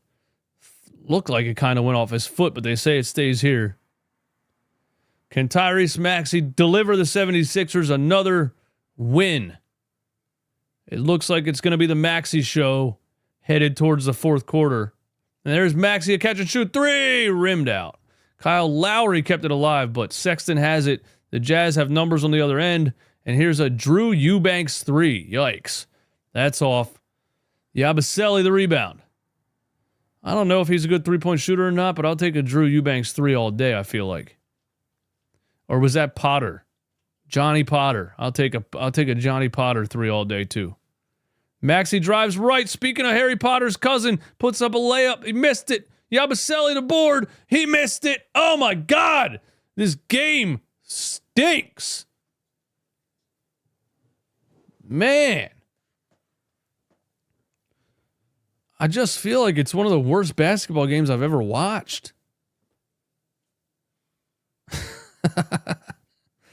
What do we even talk about in this game? Not a single fun thing has happened. Not a single fun thing has happened.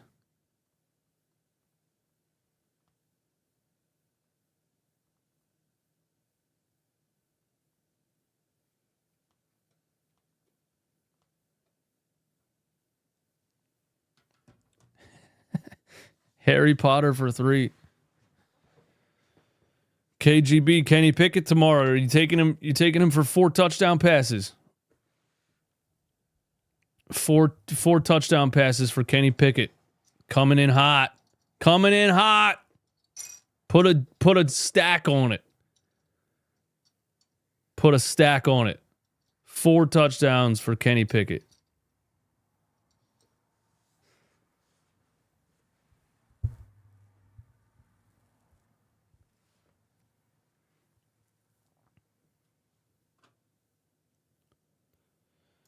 One fun thing, Embiid making another $75,000 gesture. That is true. Imagine paying the NBA $150,000 in fines. Which, by the way, I always wonder this about organizations like the NBA or other organizations that fine their own players, you know? I think it's weird to me because you're a company, you know? You're not the police. You know what I mean? You guys ever think about that for a second? You're not the government. You're not the police. You don't get to fine people. You don't get to give people traffic violations and fines. Money. This is $1 billion corporation. What are they doing when a player pays them a $75,000 fine? Where does that money go?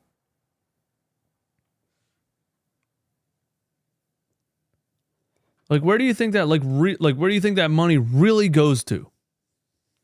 Does it just get put in a big account of NBA fines for the year? And then they just cash the check at the end of the year and Adam Silver just buys a new car or something? The money goes to their charity organization? Okay, that's where it should go. Maxey behind the back to Yabusele for 3. That's off the front of the rim. Reggie Jackson has the offensive rebound. That wasn't on my bingo card. Reggie Jackson on the left wing on Chris Potter. I forget his first name. Ricky Council. Oh my God. Guys, Ricky Council just put up a 3-point attempt with the shot clock running down, and I think it missed the rim by 17 feet. Guys, chat. I'm not exaggerating. I think I just witnessed the worst airball shot I've ever seen.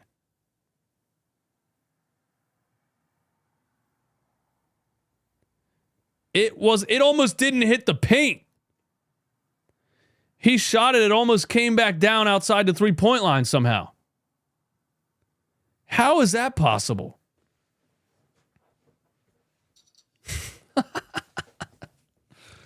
Yo, throw this whole game in the trash, man. Throw this whole game in the garbage. There's no reason that this game should have ever happened.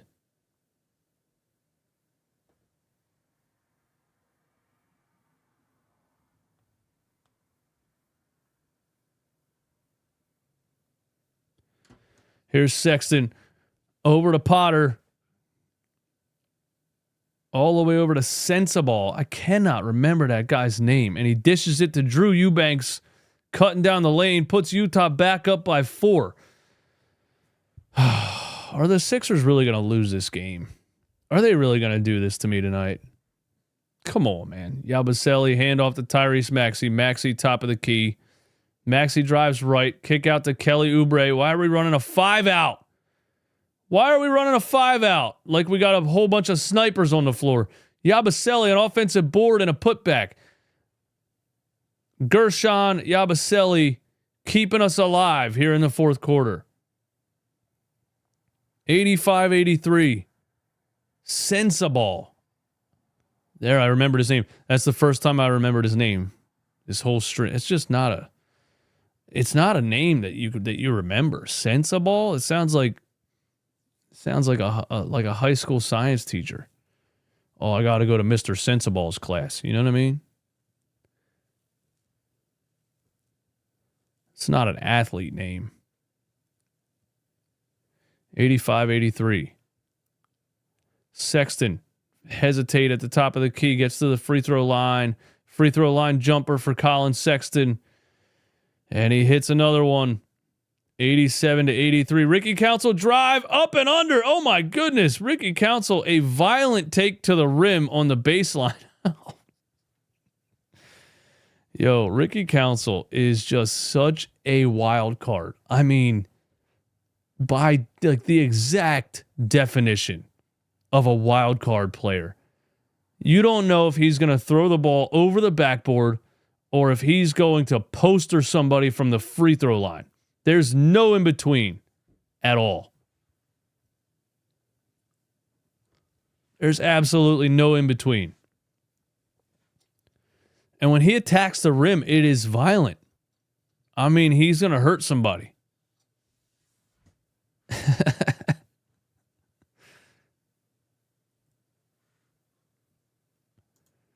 We're listening at your sister's house and we're losing it. Hey, shout out to my family at my sister's house listening to me rant about a horrible Jazz Sixers game on a Saturday night. Hi, Bree. Hi, Macy. Hi, Jordan. Hi, Tucker. Hi, Dad. Hi, Mom. Whoever else is there. And Tony Williams or Troy Williams, something like that, gives us another bucket. Here we go. Sixers down 5 in the fourth quarter to another G League team. Tyrese Maxey for 3. Got it. Maxey makes it a 2-point game. They're just toying with us. They're not going to lose this game. They're just messing around. They're just joking. Sexton to Eubanks. Oh my God. A Eubanks. We just gave up a Drew Eubanks reverse dunk. I'm sick. I am disgusted. For 3. John Yabusele off a Tyrese Maxey assist. And the Sixers are within 1. Look at the comeback. Colin Sexton. Step back 3 over Gershon. He wants to answer. It's off. Can we get a rebound? It's Gershon Yabusele up to Kelly Oubre. 2-hand slam for Kelly Oubre. All created by Gershon Yabusele. Fourth quarter, Yabu.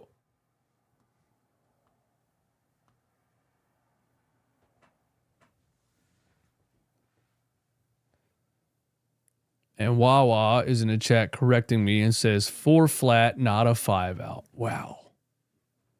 Well, actually, it's a box and 1. Maxey left hand. Missed the lay. Utah up 2. Well, actually, it's a triangle offense with a... Well, actually.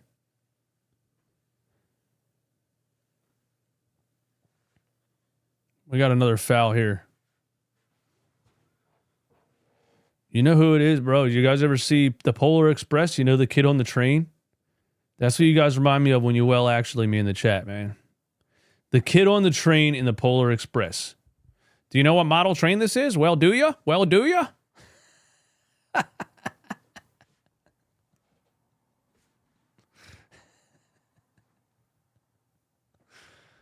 Oh, man. I cracked myself up, man. Jason A.T., Merry Christmas, Eastwood. Do you think we wind up being buyers or sellers at the deadline? I'm not sure what I would want them to do. Yabusele is such a steal this year. What is he worth, do you think? Damn, man. That's a lot. And Merry Christmas to you also. And Happy New Year.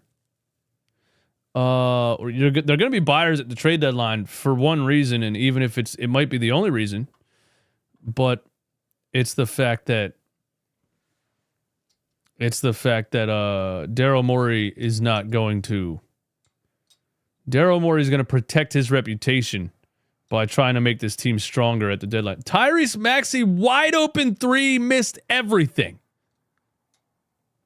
Here's Maxey down the lane, up and under layup, and we get a blocking call. God, he missed everything on a wide open 3. He's not a wild card. He doesn't play enough to say that. He doesn't throw the ball wildly. One bad shot when he plays 4 minutes every 3 games doesn't mean wild card. 2 for 2, Wawa. Back-to-back actuallys in the chat for Wawa. He's on a heater. Watch out, guys. Wawa trying to set a franchise record for actuallys in a single game.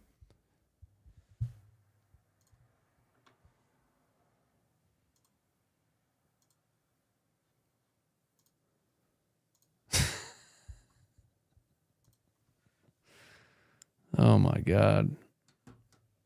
I'm only giving it to him because I've seen his comments on my YouTube videos before, and they're always annoying. He's always crying about something I said, bro. Every comment on my YouTube channel. This guy. Always crying about something I said. But here he is watching. Still crying about everything I say, but he just can't stop watching. Utah up 96-93. See, I forget his name again, man. Sensible? Oh my God, an alley-oop to Walker Kessler and the foul. Walker Kessler, a two-hand slam and one. Holy hell. I mean, I guess Nurse was saving Embiid for the last part of this fourth quarter. This is what he did against the Celtics too. You know that Maxey started the fourth with the bench lineup. It worked against Boston. It is not working against the Utah Jazz. And Utah is up by 6. Nick Nurse again on the sideline, just so confused. Why am I not winning basketball games with my Kyle Lowry, Reggie Jackson lineups? Joel Embiid hesitates at the top of the key. Free throw line jump shot over Eubanks. Or Walker Kessler, my bad. Trying to get something going here. Bring us back in the fourth. It's a 4-point game. Sensible. A dish to Kessler. Kessler turns it over. Tyrese Maxey has it. Maxey crosses half court. Now he drives right. Now he gets it to Joel. Here's Joel Embiid on Kessler again. He pulls him out for the ISO. He gives him a little spin, pump fake, another spin, a right hand, and it's off. Too much dip on your chip there, Joe. Way too much finesse. Put the ball in the damn hoop. Huh? Joel Embiid's like one of those running backs that jukes too much. You know what I mean? Too much side to side, man. Run through the hole.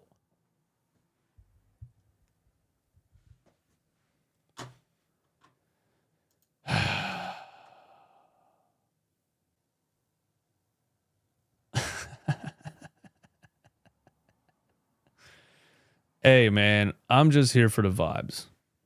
I'm just here to have a good time. That's the only reason I'm here, man.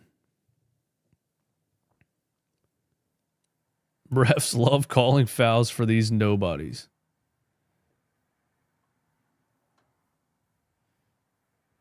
Maxey still needs Embiid to shine. Wrong. Did you watch the Celtics game, Bryce? Come on, man. Did you watch those games in the Knicks series? Come on, man. Come on, bro. And also, name an NBA player that was that was some kind of name an NBA player that won something without another all-star on his team. Yeah. Good players really enjoy having other good players on their team.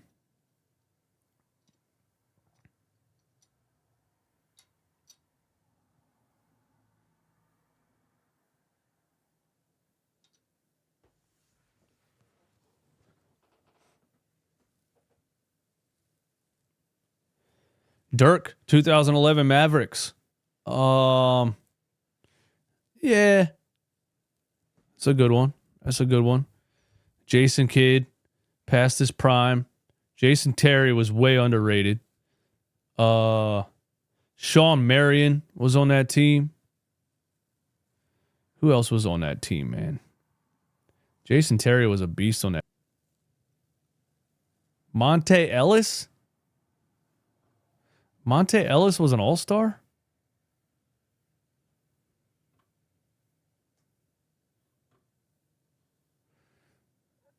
This is every day with these refs, but Nurse might have to play a Dembona. Well, he ain't going to, man. Nick Nurse has already decided what his lineups are for the rest of the season. And this is what we're doing. This is what we're going with.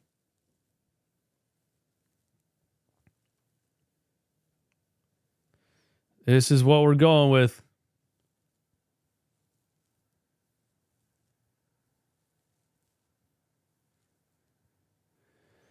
Sensible, dude. Sensible. Wow.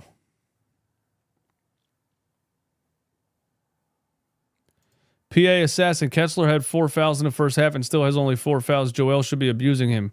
He should be. He's played way too finesse in this second half, man. Way too finesse, man. Spin move, jab step, turn around, fade away. Way too finesse, man. Hayden, thank you for the super chat. Why does it always feel like the opposing role players always go off against the 76ers? Bryce Sensible average is 7 and he has 19. Always, man. Playing against the Sixers is a role player's dream. Remember one time, what the hell was his name, man? Plays for the Lakers now and nobody talks about him, but he played for the Miami Heat. And he used to kill the Sixers, man. Vince, somebody? Gabe Vincent. Jazz up 6. 5 minutes left. The Sixers are winning this game. I don't care what anybody says. Paul George dribbles around again. Paul George, what the hell are you doing, bro? You are just embarrassing yourself. Every day. Oh my God. Paul George just dribbled circles around the paint 3 times and then put up a donut. Literally gave Walker Kessler a donut for breakfast. Here you go. Have this. And he smacked it out of bounds. What is this guy doing, dude? Joel on Kessler. There you go. He finally got physical in the paint and knocks him out of the way and scores. He could have been doing this the whole game. Joel could have been doing this the whole game. Come on. How is this not our scouting report? These guys can't guard Joel. How did we not just dump it to Joel and let him get 50? Sensible called for a palming violation. Finally, something good happened. Jazz up by 4. Yo, isn't it funny that the Jazz's coach also looks like whoever? Kessler and Eubanks and all the other guys. Then you look over at the coach and he looks like the other guys. 101-97. Joel on Kessler again. Backs him down, puts him under the rim, pump fake, gets him to jump, and 1! Yes! This is what you should have been doing the whole game. Finally, Joel Embiid starts taking these bums under the rim. They can't guard you. Come on, man.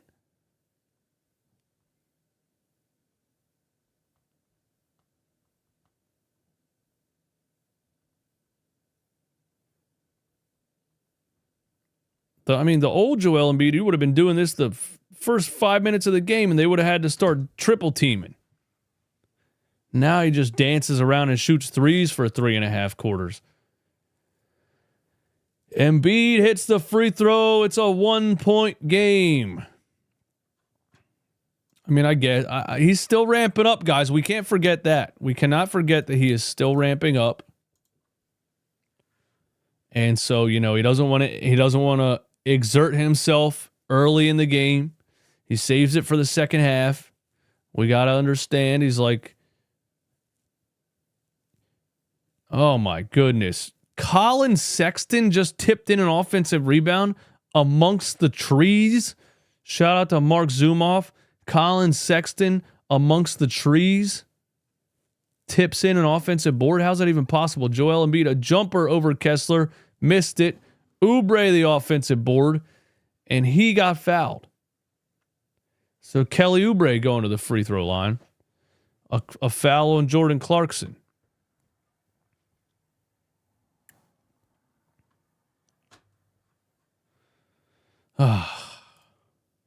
Why am I stressed out about a Utah Jazz game on a Saturday, the week in between Christmas and New Year's? This is a crime. This is a war crime by the Sixers and the NBA. This should not be legal. Kelly Oubre, the second free throw, got it. Sixers up 1. Sexton, Maxey on him. Screen from Kessler. Now Markkanen comes out, shoots a 3. It's blocked by Caleb Martin. Joel Embiid has it on the other end. Get rid of the ball. He gets it to Tyrese. Tyrese, step back three over Markkanen. Oh, back of the rim. That would have been beautiful. Tyrese going for the kill shot right there. And now Jordan Clarkson gets in the paint. Lefty lay. It's off. Can we get a rebound? Joel Embiid had position and tipped it out of bounds. Oh. Shout out to everybody in here. Hit the like button for me one time if you haven't, man. We're breaking 500 live on a Jazz Sixers game. And it's a 1-point game, of course, because why would any game be stress-free with this team? Jordan Clarkson throws it over to Kessler. Tried that little two-handed, short alley-oop that he was doing in the first half, but this time it's broken up by Joel. So Joel's playing defense here in the fourth quarter. And now he has Kessler on the block again, one-on-one. Kicks it back out to Tyrese. Gets it back way under the rim. Put it up! What are you doing? Oh, my God. Maxey shoots a three and hits it. Oh, my God. What? Bro was underneath the rim. And now Sexton tries to take Maxey. Maxey ties him up, and it's a jump ball. Joel Embiid had Walker Kessler under the rim and pump faked for some reason. This is not the 7'2" monster that I used to know. This is just not. That's a dunk for Joel Embiid 10 times out of 10. I mean, I guess Markkanen came over for the double team, so it's the right play. And he got it out to Tyrese Maxey, and Maxey hits a catch and shoot three from the corner. That was absolutely ridiculous.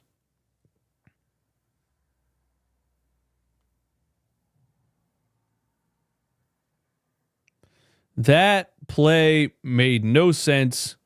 And of course, it's a play that turns out good for the Sixers because it was chaos. And he fell over. And he somehow managed to fall over.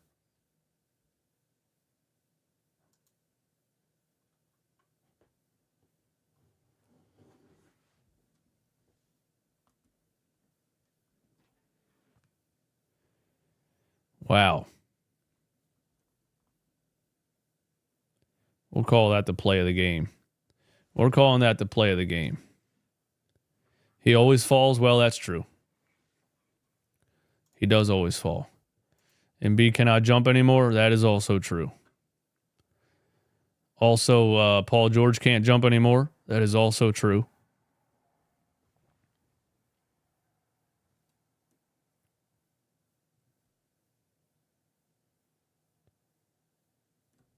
And I was just making a voice note that whole time I was talking. Now I got to delete the whole thing.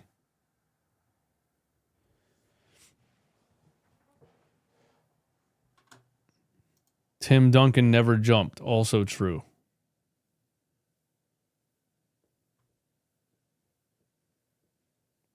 Bryce, you're wild in the chat tonight, man. You're wild tonight, bro. Podcast P 11 points again. Bro.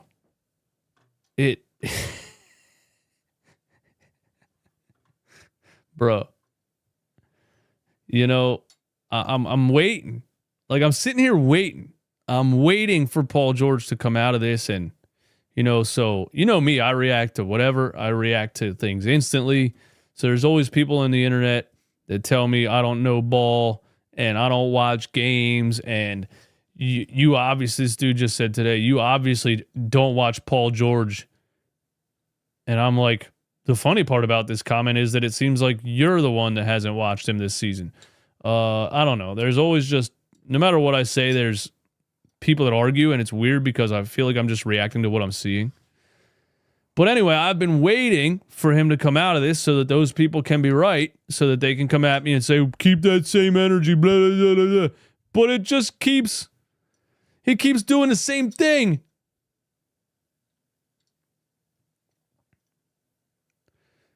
Kelly Oubre off the jump, and he blows a layup. Holy hell.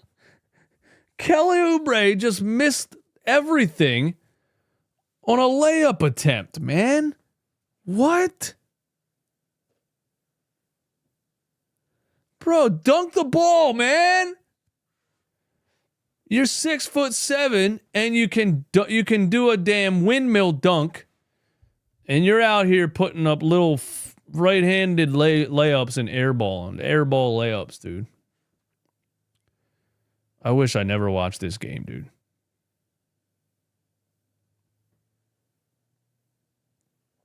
Look at this. What are you doing, man? Are you serious?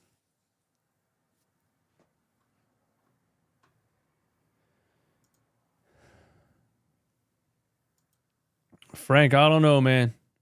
I don't know the answer. This is just what happens. I mean, the Celtics lost to the Bulls not just a couple of games ago. So, you know, it happens, but they got to pull out the win. Joel Embiid, jump shot in the paint. Back of the rim on about a 7-foot jumper. Yikes. 105 to 105. Clarkson drives right. Lost the ball. Got it back. Can we get a rebound? Caleb Martin has it. Joel Embiid's on the floor. It's okay. He got up. Paul George crosses half court. What's Paul George going to do? A whole bunch of nothing. Crosses over Jordan Clarkson and kicks it back out. And here's a Tyrese Maxey 3. And he hits it. It was created by Paul George. Joel Embiid swung it. So I mean that play was made by Paul George driving to the rim and drawing 2 defenders. So I respect that. Lauri Markkanen looked like he pushed off of Tyrese Maxey, then took 3 whole steps on his way to the rim. Finished and got a foul call. Wow. I saw a charge, a travel. That was a play made by Paul George, drawing 2 defenders, swinging it to Tyrese Maxey. I saw a push off, a travel, and he got 3 points out of it. Wow. Tie game, 108 to 108. Oh my. Tyrese Maxey, right side, back to Joel Embiid, same play. Free throw line jump shot for Joel. Got it. We can get that. We can get that every single possession if we want to. They're giving Joel that free throw line jumper. Sixers up 2. Sexton drives left on Paul George. Paul George, hands on the ball. Paul George with a steal. Caleb Martin's on the floor. Paul George is on the floor. We got a jump ball here. Walker Kessler and Paul George. So even though Paul George again has been dreadful on the offensive end, at least scoring wise, once again he has created plays with his driving and passing ability, and he has played well on the defensive end again. We just need him to be a little bit better than god awful in the scoring department.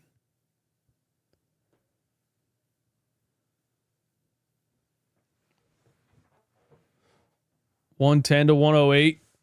Here's a jump ball between Walker Kessler and Paul George. One of these guys averages 3 blocks a game. The other guy can't jump at all. So who do you think's winning this one?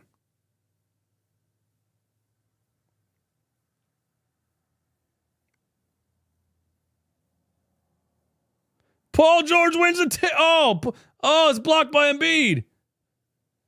Paul George actually won that tip, by the way. But he hit it right to Sexton or Collier, I think. Collier chucked an immediate 3, and Joel Embiid blocked it. Wow. You can't write this stuff. 110 to 108, 1 minute left. Can Tyrese Maxey put the nail in the coffin? We're going to get another screen and pop for Joel Embiid at the free throw line.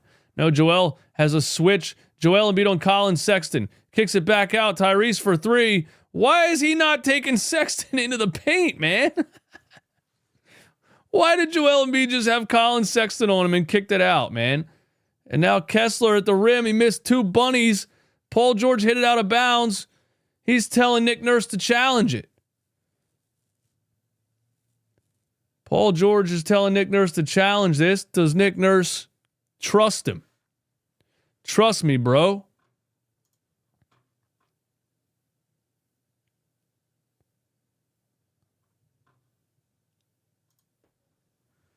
It was out on them. Trust me, bro. Nurse is yelling at the officials, which is his favorite thing to do. He's done it his entire NBA career. You guys remember when Joel Embiid told Nick Nurse to quit bitching when they were playing the Raptors in the playoffs?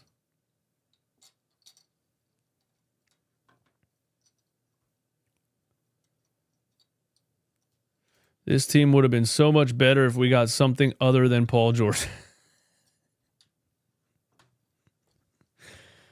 Not going to throw a name out there, just anything better than Paul George is what you're saying.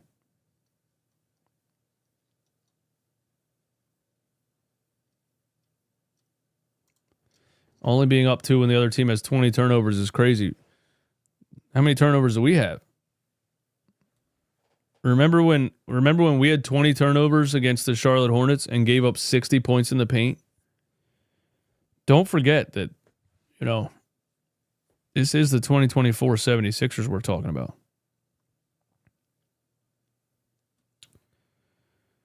We only have 8 turnovers. The Jazz have 20.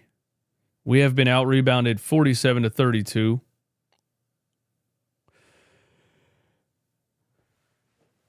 And we're shooting 36% from three. I mean, can't be mad at that.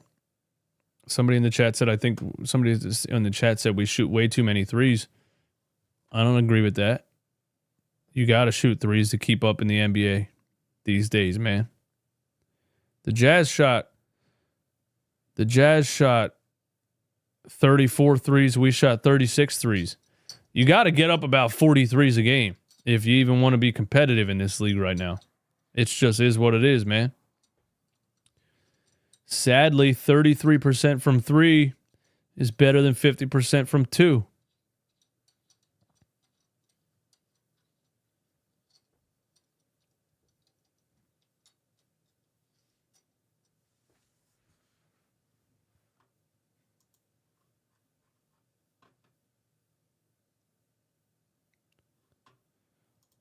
$5.75 in the stream. Lock in. Sixers got to win this one.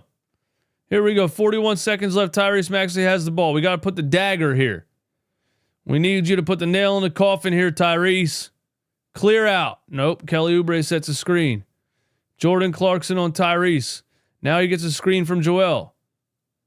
Now he goes back to Joel. Joel Embiid. Oh my God, what's he doing? Oh my God. He kicks it out to Paul George. 3 on the shot clock. Paul George passes it back. What are you doing? You Ben Simmons ass. Are you kidding me? Bro, this guy is absolutely terrified to have the ball in his hands. What was that? How are you that scared? For $50 million a year, how are you that terrified to have the ball in your hands in crunch time, bro? Are you kidding me? That was the most Ben Simmons bailout, turn around, throw it backwards. Bro, are you kidding me? Oh my God. That was embarrassing.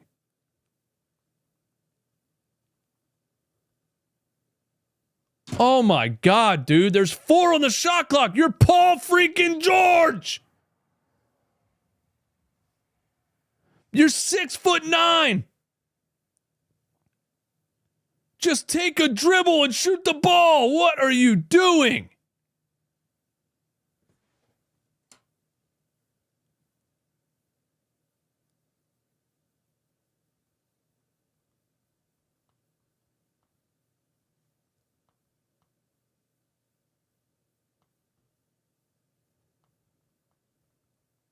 Unbelievable, man. Like, you just can't make this stuff up, man. You just can't.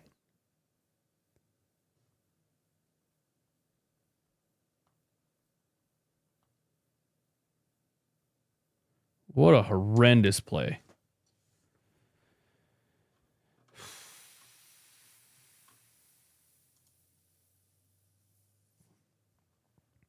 What are we challenging? What are we challenging? They called a foul right there? I did not know they called a foul. Wow. Paul George got bailed out by officials on that absolutely insane play, and then he misses a free throw. Oh my God. You got bailed out by the ref? And now you're going to miss the free throws?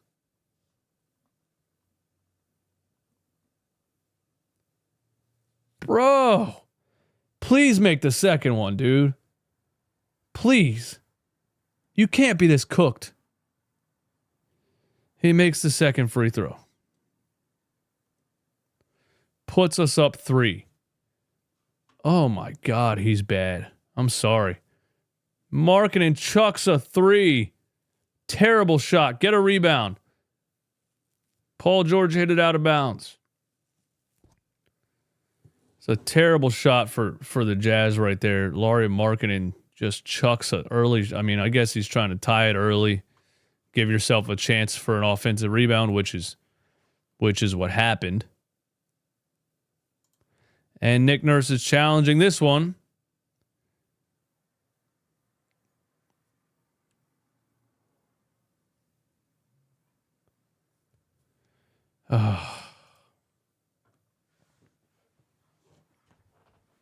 Here we go again, man.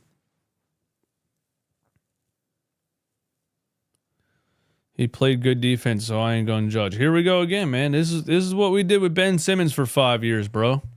This is what we did with Ben Simmons for 5 years, man. $50 million. The dude would absolutely choke on the offensive side of the ball every game. And we'd be like, well, he played defense.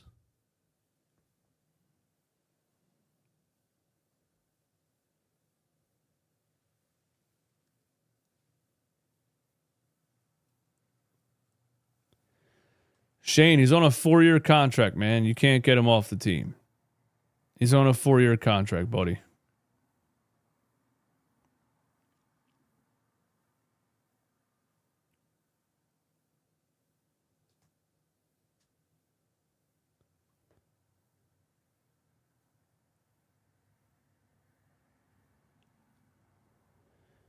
Third straight coaches challenge, as if everybody doesn't want to just go to bed.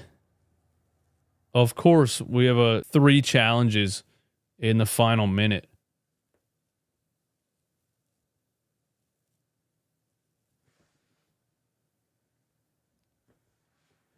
All right, who'd this go off of, man? Who do you guys think? It's off of Paul George, man. I said that when it happened live. Y'all can run it back, dude. I said it looks like it went off of Paul George. I'll have the Nobbies telling us. It was off of Kessler? I have no idea what's going on. I guess I can't see. I thought it went off of Paul George.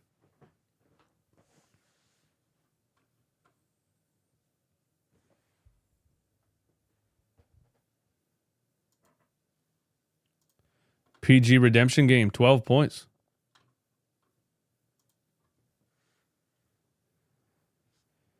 Here we go. Sixers up 3. 8 seconds on the clock.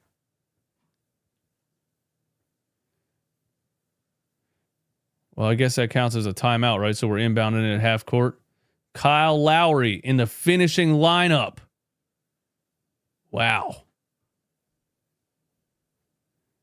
Kyle Lowry in the finishing lineup here, inbounding the ball. Maxey backcourt, can't get it to him. He gets it to Paul George. Paul George gets fouled. Man. Does Paul George do post-game press conferences? Like, has anybody asked him, hey, you're really stinking up the joint lately. What do you think is going on? Is it just a slump? Are you hurt? Are you nearing retirement? Do any of these reporters ask him these questions? Or are they just buddy, super nice guy because they want him to put him on their podcast? They want him to put them on his podcast. That's probably how media is these days, man. That's probably how media is these days. They just want to be on Paul George podcast. And he missed another free throw, but the Sixers are up 4. So Paul George with 2 out of the last 4 free throws makes it a 4-point game.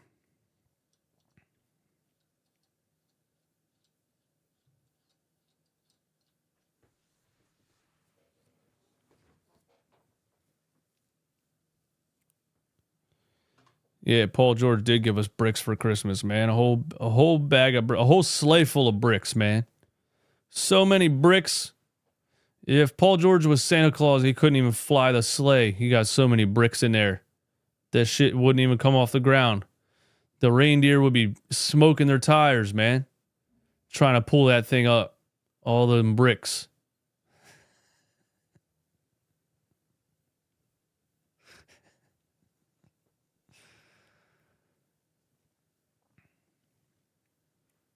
Chip Season Bird said, told you all about Maxey. What'd you tell us? What'd you tell us about Maxey? That he was a 23-year-old, 26-point per game All-Star last season with 3 50-point games and a 47-point playoff game against the New York Knicks.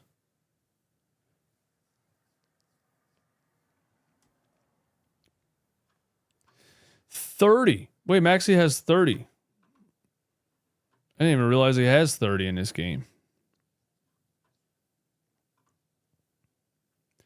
Oh, yeah, post-game live. Don't worry, we're still doing it, man. We're going to go until about 1 o'clock, I guess. Oh, my God, of course Lauri Markkanen hit that shot. Why wouldn't he hit that shot? Markkanen, a catch-and-shoot 3 with 4 seconds left, because you can't just let us be done. You can't just let us go home. No, you get the kid in the back of the class keeps raising his hand after the bell rang. The game's over. The bell rang. But no, Lauri Markkanen has to be the kid in the back of the class. Keep asking questions. And everybody's like, yo, shut up, bro. We're trying to go home. Oh, my God, dude. A logo 3 with 4 seconds left. Ugh.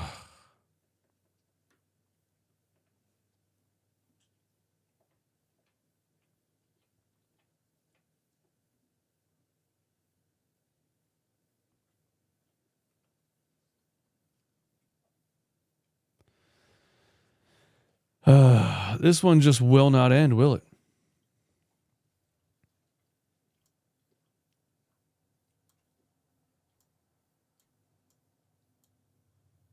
.1 on the clock. We got an inbound. They're going to foul right away. We got an inbound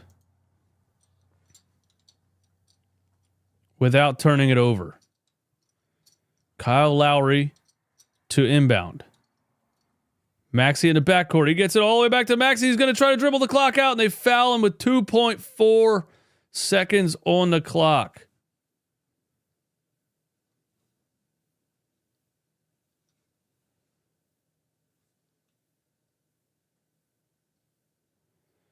Maxey runs all the way into the backcourt.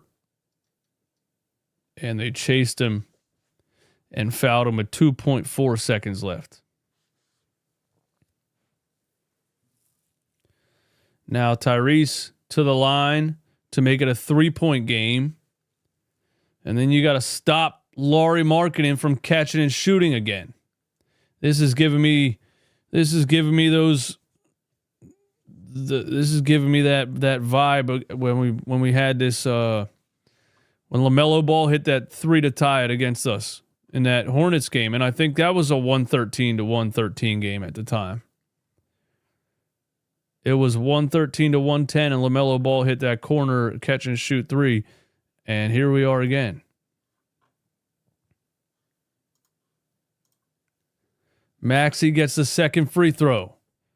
3-point game. The Jazz don't have any timeouts. They got to inbound at the length of the court. They bomb it all the way down the floor, and it's caught by Joel Embiid, and the game is over. Oh, my God. The 76ers win. 114-111. One of the most just ridiculous games I've seen all season so far.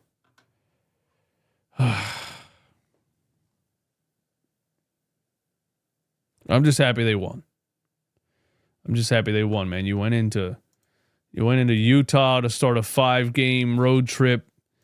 You know, that's a trap game. That is a trap game. That's a trap game.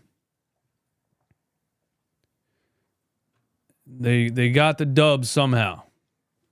Somehow, some way. Embiid seals it with a clutch steal.